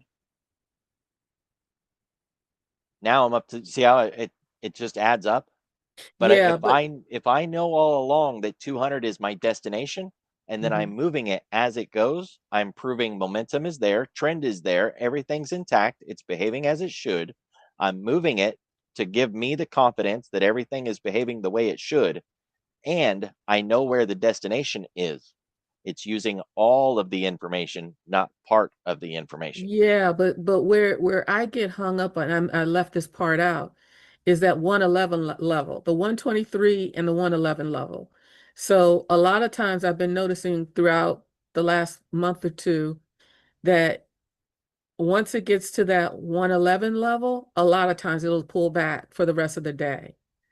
Okay. Or if it doesn't, if it gets to the 111 level and then the 123 level, okay, and it doesn't pull, or it'll, even when it gets to the 123 level, it'll pull back hard, but then it turns right back around and it goes for that level again. It bypasses the 111 level and it goes right to the 123 level. I know that I've got a good shot that it'll go up to the second time I do the 123 level, because at 111 it's like it does this pullback. A lot of times once it pulls back at the 111, you're done for the day. You should have gotten your profit at that point, because it's a grinding day and it doesn't stick after 111. But if you're able to run right through the 111 to the 123 and there's still bullishness there, even after a pullback, then I know to keep going. It'll reverse and head back up and bypass that 123 level. That's when I know I have a bullish trend. There you go. That's just my own. I found that to be true. So for everybody that's listening, moving it along the way, I'm always going to say is the best way to go. But adding that bigger level tells you where you're going, so that as you're moving it along the way, you still know where the destination is. Use both if you can. If not, then just move the levels as you go and don't worry about it now. But eventually, have the idea that, you know what, there is a destination, the final move. Where is that final move? So that you can track it as we go by moving the fibs, but you still know where the final move is. Where's the final leg? It's that bigger number. You can put that bigger number on your chart and leave it there and never move it, and just move the fibs as you go. And That's even all I'm on saying. the longer the daily chart, I did that measured move too. So I knew that today would be a trending day because I used a measured move, and sure enough, it's heading up to my. I don't know when it'll get there, if it gets there, because I can't say for sure. And I'll take a picture of my chart, but I have it marked out, the measured move, as a 78.03 on the SPX. And I think it's going to get there. Very likely. There is so much money flooding into this market. I wouldn't be surprised one bit if we're able to get there. The all the war headlines and everything else, the algos are responding to fake news. And until that stops, well, we're just going to keep right on going. Yeah, because once it gets above that level and it's just there, I just put it out there. That's what I see coming up. It could come up.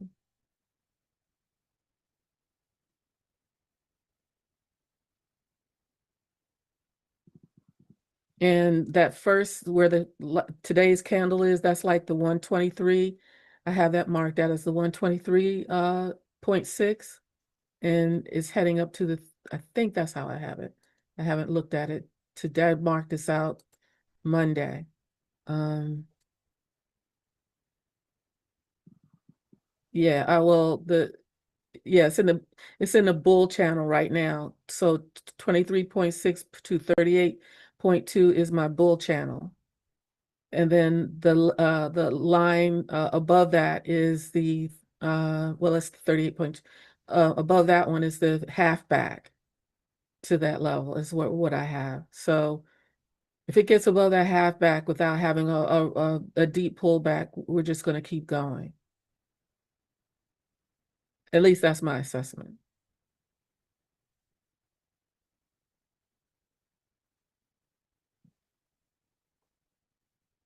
I don't see anything that would counteract that unless we get some bad job numbers or something like that. Mm-hmm.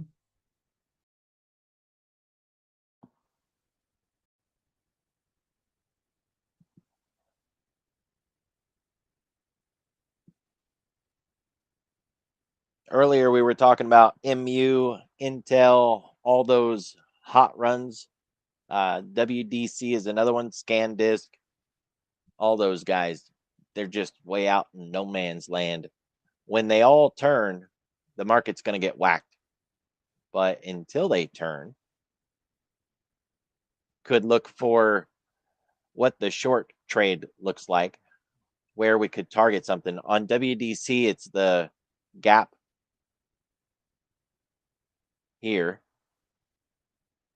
On the daily, 442. On the weekly, not much of a gap. It's just a solid run. Hasn't slowed down, hasn't stopped.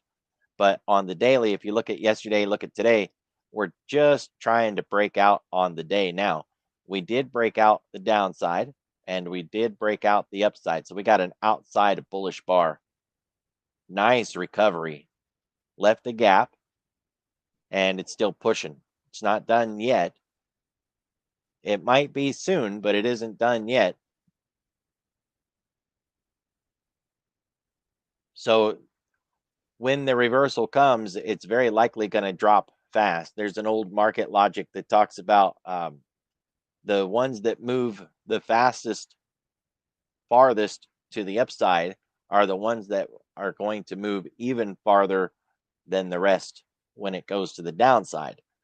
So, you know, Apple, I think, let's just use some fake numbers. If Apple is up 7% and WDC is up 27%, when we fall, Apple might fall 3%, WDC might fall 47%. Right? Those high flyers are going to fall a lot farther because it's all a measure of volatility. Like MU and AMD? Yep. That's other names that we covered today too. WDC, AMD, MU, Intel, all of those that look like that, they are going to flip at some point. They are. These are parabolic at this point. And parabolics are trapped longs. They just don't know they're trapped yet. And Not then only that, there's no shelf. right. When I say that, when it comes down, there's no way, there's no branches to grab onto. Yep. Yeah, it's really thin, so they're going to come crashing down. The thing is, you can't anticipate the turn, right? It could be tonight, it could be a month from now, and therein lies the rub, right? The phrase in the market is it can stay irrational longer than you can stay solvent. That's a phrase that's been around for a long time. Parabolic markets are considered to be irrational markets because they move much farther than they should, right? They're moving irrationally. So it can continue to behave irrational much longer than we would have thought that it could have. And if you take a short that is too short term, your trade expires before the move ends. And if you go too far out in time, then you don't make very much money when the trade finally does fall, right? Especially if, say, I went to next January and I hold it, but we keep running all the way to 600 and then we fall. Well, my trade wouldn't make any money, right? Because at most I would maybe break even if I was lucky, because it could just continue to run. And then by the time it falls, my trade had lost so much money, I would be lucky just to get back to where I started. So timing a reversal in a parabolic market, it's really hard to do. But what I've always encouraged is we can trade anything, right? It doesn't matter how crazy it looks. We can trade it. We just need to recognize what kind of risk we should be taking. I don't mind putting on a trade that risks $5,000, $10,000, $20,000. It all just depends on why am I taking the trade and what's the likelihood of my success. Because I don't want to risk $20,000 for a 1 in a million, 1 in a million trade. So if the risk to reward can be measured appropriately, we can trade anything we want. We just got to make the risk at a size that we're willing to lose. Look at the options in Western Digital. They're very expensive. $5,300, $4,800. So we don't want to just buy a call or buy a put. That's way too expensive. Even if we try to put it into a vertical, they're $10 wide strikes, which forces us to put a lot of money at risk. I just put on a vertical here, $10 wide, $5 in credit. I'm risking 500 to make 500. That doesn't sound bad. It's a 1-to-1, but I don't want to risk $500 on a haymaker. So that doesn't inspire, doesn't make me want to put that on either. We don't want to go way out of the money and put on a trade like this. Since this trade, let's actually build it the other way. We wouldn't want to buy puts that look like this, because now we're spending $2.60 in a $10 wide trade. It's risking too much money for a trade that doesn't have any reason to go short yet. So we gotta, everything that we look at, we just have to find a way to either make the risk really small or find a higher probability outcome so that we are more comfortable with the risk. Yeah, but Parabolics, they don't have it. Signet, but to your point, you're saying that we can't tell, but can't we? Like, I'm looking at AMD, and I'm looking. I use moving averages a lot.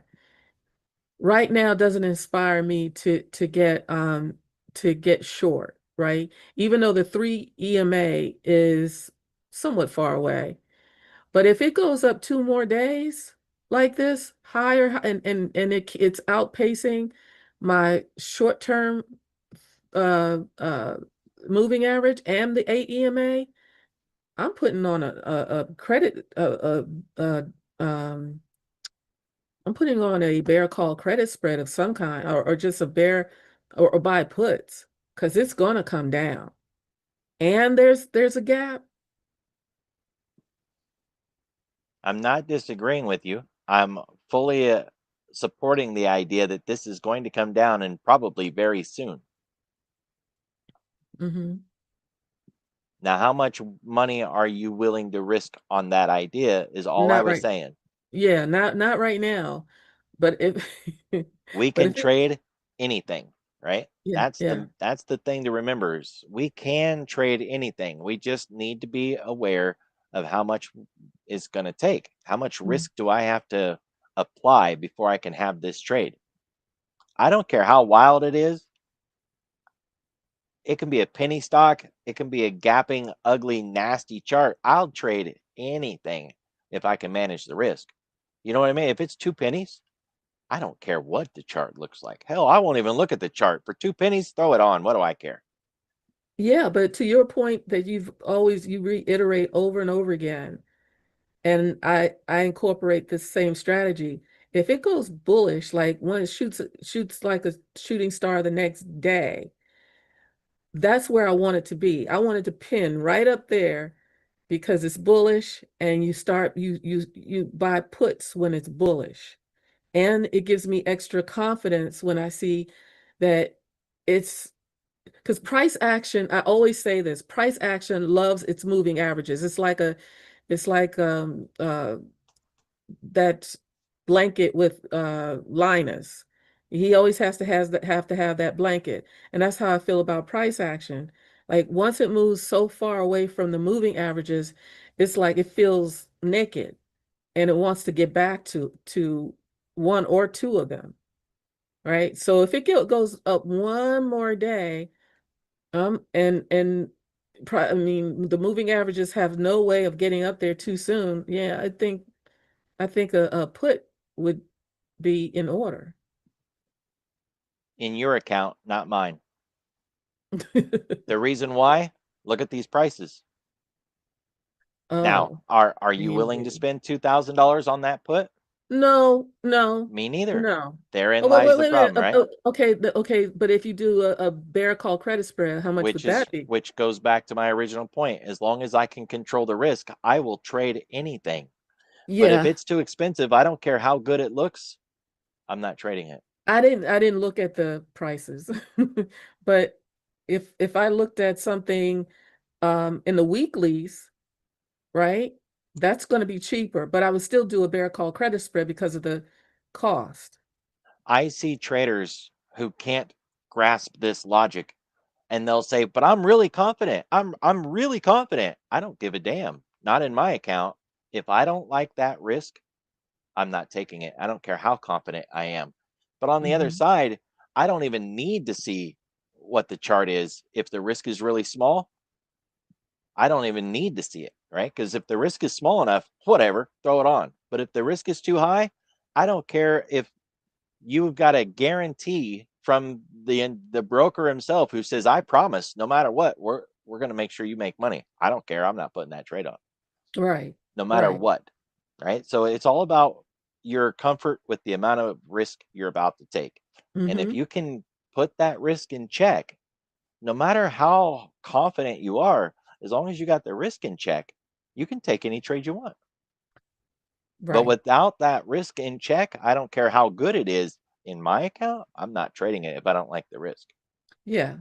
Which makes sense. But if I see something further, a weekly, and I look at that candle and I'm not seeing the moving averages getting there anytime soon, yeah, I probably will buy that. I'd spend money on a bear call credit spread for sure.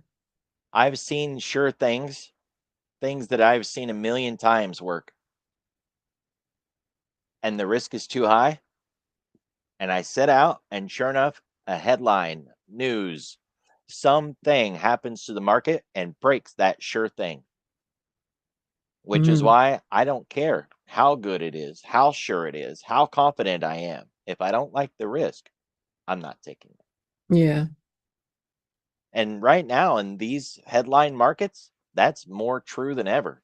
You know, where you can be so confident and it's absolutely the best thing you've ever seen. Like, this is the awesome, perfect. Too much risk. But only the trader can decide how much risk is too much risk. Mm-hmm. And you can do verticals, butterflies, iron condors. You can make it smaller and smaller and get the risk to a level you are comfortable with. And that's why I say it's really important, because we can make the risk smaller. We don't have to spend $5,000 on that put, right? We can put on verticals and butterflies and all kinds of things. Right.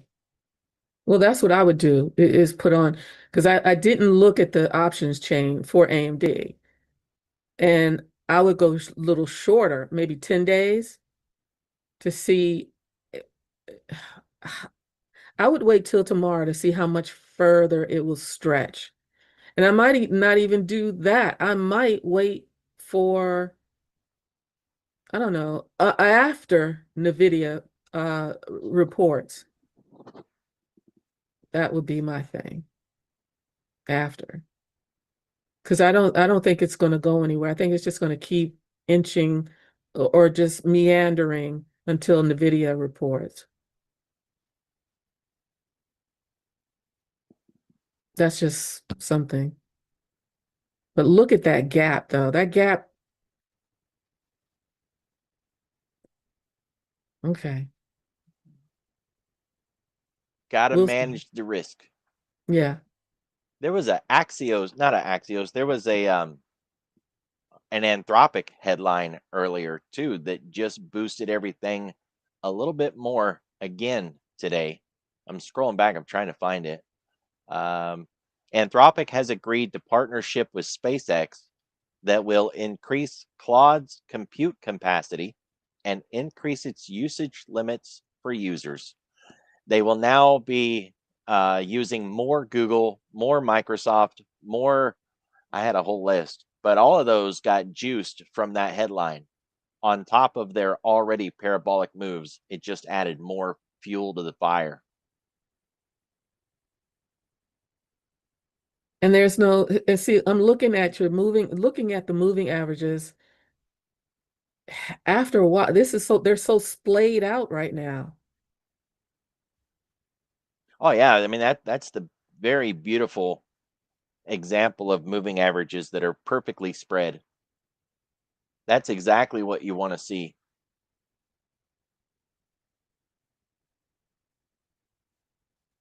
Yeah. I'm gonna be waiting. These parabolics, they're kind of tricky. If you wait, what I've seen in the past is the fall will happen overnight And by the time we get in to trade the next day, it's already down significantly. And then we can't get in with our shorts because we don't want to buy puts on a red day, and it's already down significantly, and we basically miss the play. But that's my argument though, because once it gets moved so far away from the 3 EMA, and I know that we can't, price is going to do what it wants to do, right? But when I see it so far away from my 3 EMA, I'm putting on that trade. I don't disagree, as long as I can control the risk. Right. Today was the day to get that short, by the way. For AMD? Yes. Yeah. The way that well, I trade, it was. and you didn't want to take it? No, I'm not messing around with half this crap. It's the current administration, and it's the thing that I've been hammering about all year. We don't have Fed forward guidance. We don't have structure in the indices. And for me, long-term swings, they're not what I'm putting on. Now, Oh, no long, yeah. Yeah. short-term stuff with very low risk, Mhm. sure. But when I was trying to price AMD today and Intel and the others, I couldn't find a low risk trade that was appropriately valued. So I didn't put any on. But today would have been the day to put it on with my style, the way that I trade. It would be today. But when I can't match the reward that I want versus the risk that I have to take, I just don't trade it. So, because I'm looking at AMD, the 22nd of May, and if I did so you would have a problem with them just I have a change problem with all of it. Look at your open interest and look at your volume on the 22nd Boy, of May. yeah. Not to mention it's $200 it's a $200 spread or more. The puts on the May 22nd had basically no open interest, and all the puts that were traded today landed it really in two spots, 415 and 400. So if you wasn't trading in those two spots, you really was going to have a hard time getting filled, especially if you wanted a vertical. Yeah. Oh well. See what I mean? Like, it sounds great until you go in and you see the width of the strikes, the lack of liquidity, and you know what I mean? So then you're like, oh, the May 22nd doesn't have any liquidity. I guess I'll go out farther. Then everything changes. Now we're $10 wide, and you see what I mean? Like, Yeah, it's too it, expensive. Yeah. yep. It So sounds good on paper, but yeah, it does until you really look at look at what you're dealing with. So the further up it goes, the more expensive it'll be. right. Is right? Okay. And But it will fall, right? That nobody's arguing against that. It will fall. yeah, but what about what is it? Volatility crush? Yeah, It- vol crush. Vol crush. Okay, so today was earnings day for or what last night was earnings day for AMD. So can't we wait a day or two when that crush occurs? Yes and no. Earnings implied volatility isn't real. So we can come out to the chart and we can look at it and say, look, it's getting vol crush. We can see it. But that doesn't mean that within the options chain that those options actually got volatility withdrawn from them, right? And if we had a different charting platform that would show us the implied vol on those options, it's very likely that those options vol went up today, even though it reported already. We can't make the assumption that vol dropped because of earnings or that vol dropped even as price rose.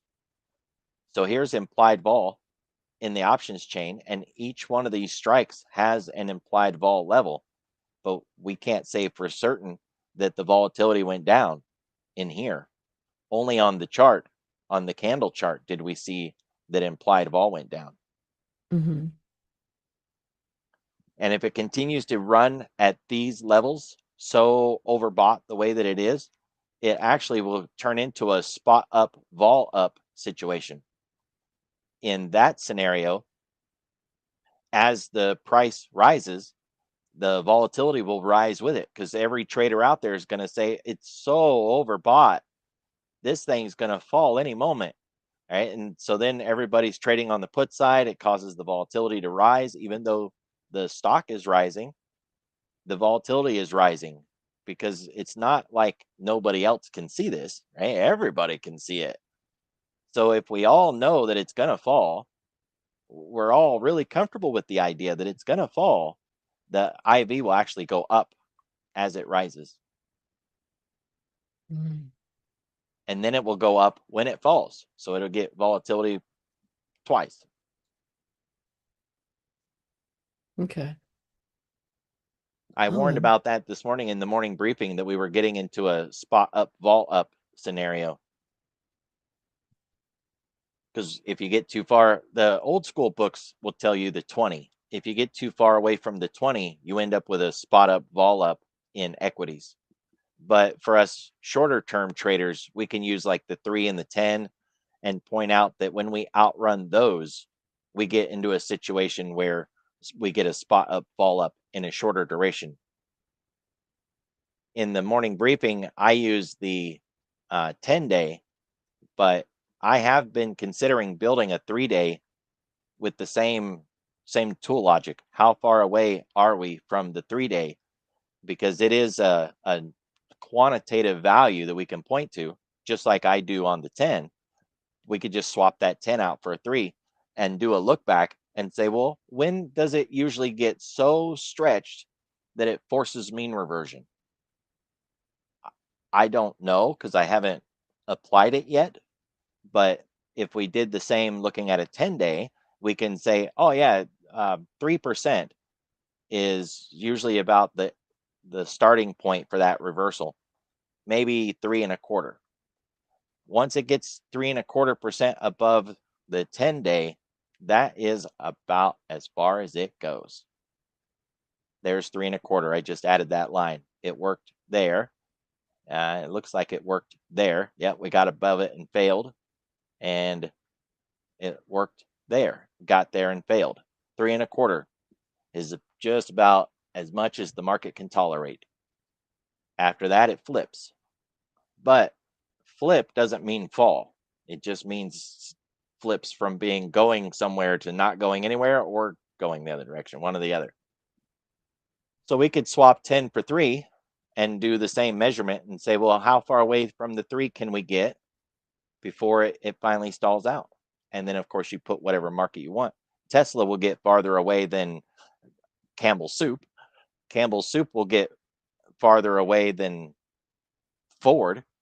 Every market's different. And that way, for this market, it can run X amount of distance from the 3 before it's too far, and we can play a mean reversion. Okay.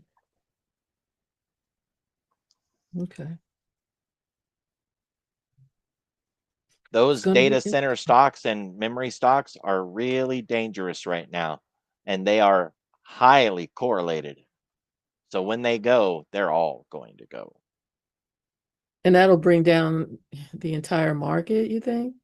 Very likely. But they're not what is moving us, right? Crude and volatility is what's moving us. If it wasn't for that, then I would say 100% yes. But I've been saying for weeks that market breadth is not in control of us right now, right? It's crude and VIX and treasuries that are in control. But the better way to play it, since they're all correlated, would be to use something else, something like an ETF. Here's MAGs. If they all fall, so will MAGs. And MAGs is probably cheaper options, lower risk, lower volatility, less liquidity, certainly. But it's a cheaper way to play the same trade. If they all fall, so will this. Or you could look at something like SMH. If they all fall, SMH is going to fall. That's not much cheaper than AMD, but it is a little cheaper. And it's $5 wide instead of $10 wide. Got a few more strikes. So you know what I mean? It's always about trying to find another way to play it. Yeah. Yeah.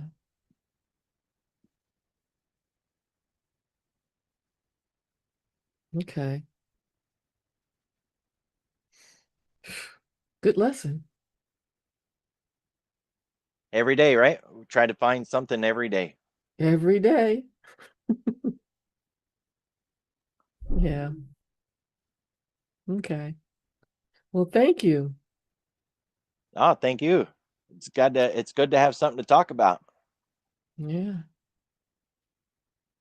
We're gonna try to finish those orders on Friday unless they get filled between now and then. We didn't get filled today, so we'll see what happens between now and Friday. For And Meta? no, I had the Meta trade and the Uber trade. So yeah, I'm gonna mark up Meta, but I got filled. So we'll see. Yeah, I didn't get filled at how much I thought it was worth risking, so I'll try it again tomorrow. Maybe I have to move the strikes or something, but we'll revisit it on Friday, see where it's at, and You see don't think what that you don't think that daily 50 MA is gonna be a resistance level for Meta? it might. But the way things have been running, everything's just been running. It didn't seem to matter what was in the way, right? And right now, it's not running when everything else is. So Yeah. with me on this gap close, I thought, well, let's put a low risk trade up there. And Mhm. if my theory is correct, when everything else stops, this is going to go because it'll be a capital rotation. And they'll rotate into what's not moving and out of what was moving. And there's not a lot of big names like Meta that didn't run. So this is one of the few that would get the cash crash and pump itself up into that gap close. But I wasn't willing to put a lot of money at risk for that theory, which is why I wanted to fill at a very low cost. And if I didn't get that, I don't care, right? Like if I don't fill, then so what? Because it's a low probability trade. So with the butterfly, I filled at $10, but it can get below, I mean, it can reverse and be more expensive getting out, correct? No, you can't lose more than that $10. Oh, okay. $10 is your max loss. It might show you some really crazy prices, right? Yes, it did. But $10 is your guaranteed max loss. Okay. So you don't have to worry about that. The only way that your loss could get worse is if you get a leg in the hole or in the money, and then they exercise it. But your short legs are the ones that would get exercised because those are the ones you sold. So you would need like the whole butterfly to get encompassed. You would need price to shoot past your strikes and get on the other side of them, and then put your shorts in the money and then force you to exercise. So you see what I mean? Like that's so far away from what could happen that your $10 should be the worst that it gets unless you get legs in the money. Okay. Okay. The scary thing is the bid ask is so wide, it'll show you some wild losses. Like, hey, you're down $100 already. Wait, what? It can't lose more than 10. How am I down 100? That So scared me when I got into options. so Signet, uh here's a question that I have for you. I saw someone put on a butterfly and I haven't tried it out. And they made $600, but in a short period of time. When I put on my butterflies, I think I spoke to you about this the last time, that I have them out maybe 60 days, 30 days or something like that. They'll put them on for, I don't know, 2 weeks and they get a nice profit out of it. So butterflies, the shorter the time frame and the anticipation or the probability of seeing it move in a certain direction is what you want, right? Butterflies are a time-based trade. So if you use a short period of time, I'm going to say 7 days or less, you're almost stuck in it until the day of expiration before you start to see profit. Unless you put that butterfly in a faraway location and price drove to it in a short period of time. So on the chart, I've got JD. It's just whatever random thing that was on my chart. And I drew a line at 28. If we put a put butterfly there, and it was for 15 days, 7 days, 5 days, doesn't matter.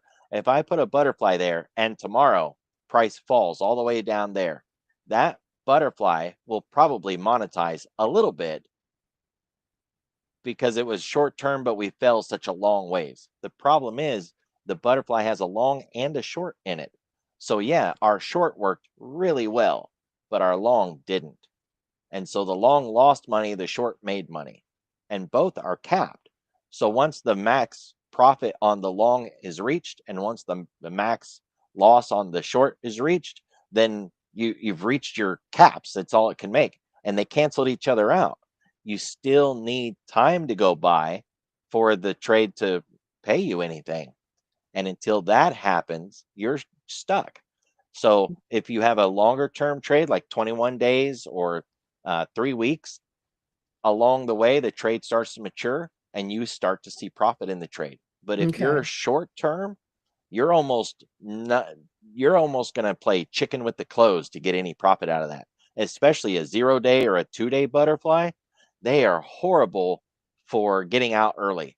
They're only good in like the last hour of the day, maybe hour and a half. And you got to be within that window of profit or you just don't get anything. Right. So if I made my target on JD up around 32, right? Say that's my target. And I put on the trade today and I make it a 2-week butterfly and it flies up there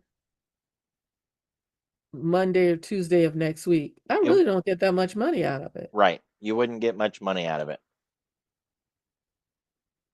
No, because they're time-based trades. The thing is, a longer term butterfly would probably see a little bit of profit there, a little bit, if price moved up there and you still had some time, right? But either way, you got to have time go by. That's the long and the short of it. Time has to go by. If you put that trade on and it gets there tomorrow or it gets there in 2 days and it's a 21 day trade, it won't have any money. But if the same guy put one on for 32 and he says, well, I'm going to use next Friday's options or even this Friday's options, and he puts it on today and it gets there tomorrow, he wouldn't have any money either Okay. because it wouldn't be profitable until Friday. So Time has to pass. I have to, because I spoke to you about another trade I did and was thinking of doing, and you asked me how much do you think you'll get out of it, and or how much do you think it'll move, and I said, oh, it'll move $40, and you're like, $40 with this thing? It's not going to move like that, and you made a case where it only moves like 10-20 cents at a time when it's really bullish, right?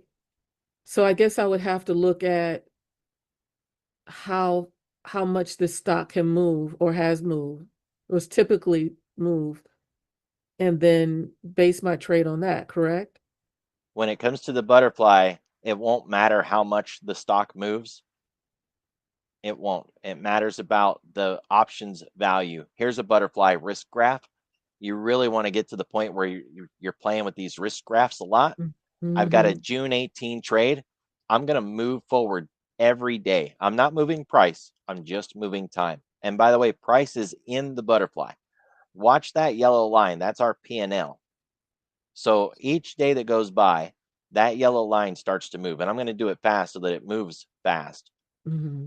It's rising, it's rising, it's rising. But notice, let's get back to where in the negative. We're still negative here, and that's June 6th. I moved it forward one entire month, and I still didn't have any profit in this trade. One whole month went by, and I'm still in the negative. Only now am I above zero. I actually have profit, and it's not even much profit, but I finally have profit in it. And then after the 6th or the 7th, the 8th, now I'm starting to see value if price is inside the butterfly range. But for that whole month, we didn't get anything. Yeah, that's what I've been experiencing. Okay. Time-based trade. It has a long and it has a short. When one is winning, the other is losing. So if price ran 50 points up, that long made money, but the long capped out, and the short lost money, but it capped out. So both sides have canceled each other out, and now you're stuck and you're waiting, and you're forfeit to time. You have nothing else to do but wait. So if you put it out of the money and we run to it, doesn't matter. You still got to wait on time. And if you build it right where price is, it doesn't matter. You still have to wait on time. Okay. Can I ask a question, Sig, if you're Yeah. free? Yeah. I've just been investigating dividend portfolios. I got one in the UK with UK stocks now. I'm looking to start one in the US. Is this the right place to ask about that? Obviously not now, it's too late, but maybe next Wednesday I could put something in the chat about if we could sort of like look at a few dividend stocks that we could go through, obviously in your market. Yeah, absolutely. Is that something you're comfortable doing? We've just never discussed dividends on you before, really, have we? Oh, maybe I've missed it. Yeah, I mean, I did a thing a couple of years ago, and it was like echoing. There was nobody. It was me and crickets. No, I couldn't get anybody to talk. Nobody wanted to participate. And I was like, I'm never doing that again. Well, I'm sorry, I did not know about it. Otherwise, I would have been there. It was years ago. It was before COVID hit. Okay, cool. In that case, can I put something in the chat for next Wednesday? Maybe if no one's got any option stuff to discuss, we could talk about maybe creating a dividend portfolio. Yeah, sure.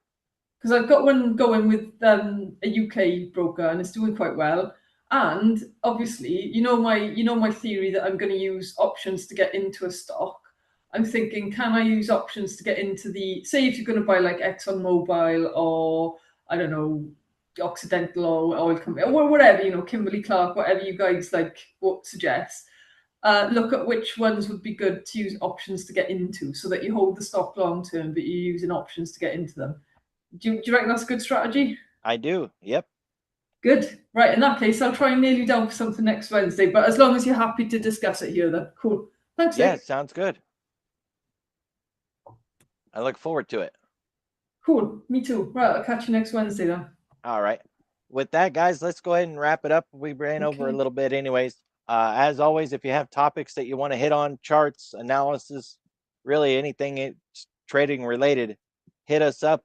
We always look for those recommendations. Otherwise, have a good night, and I'll see y'all in the morning. Take care. Bye. Later. Yo.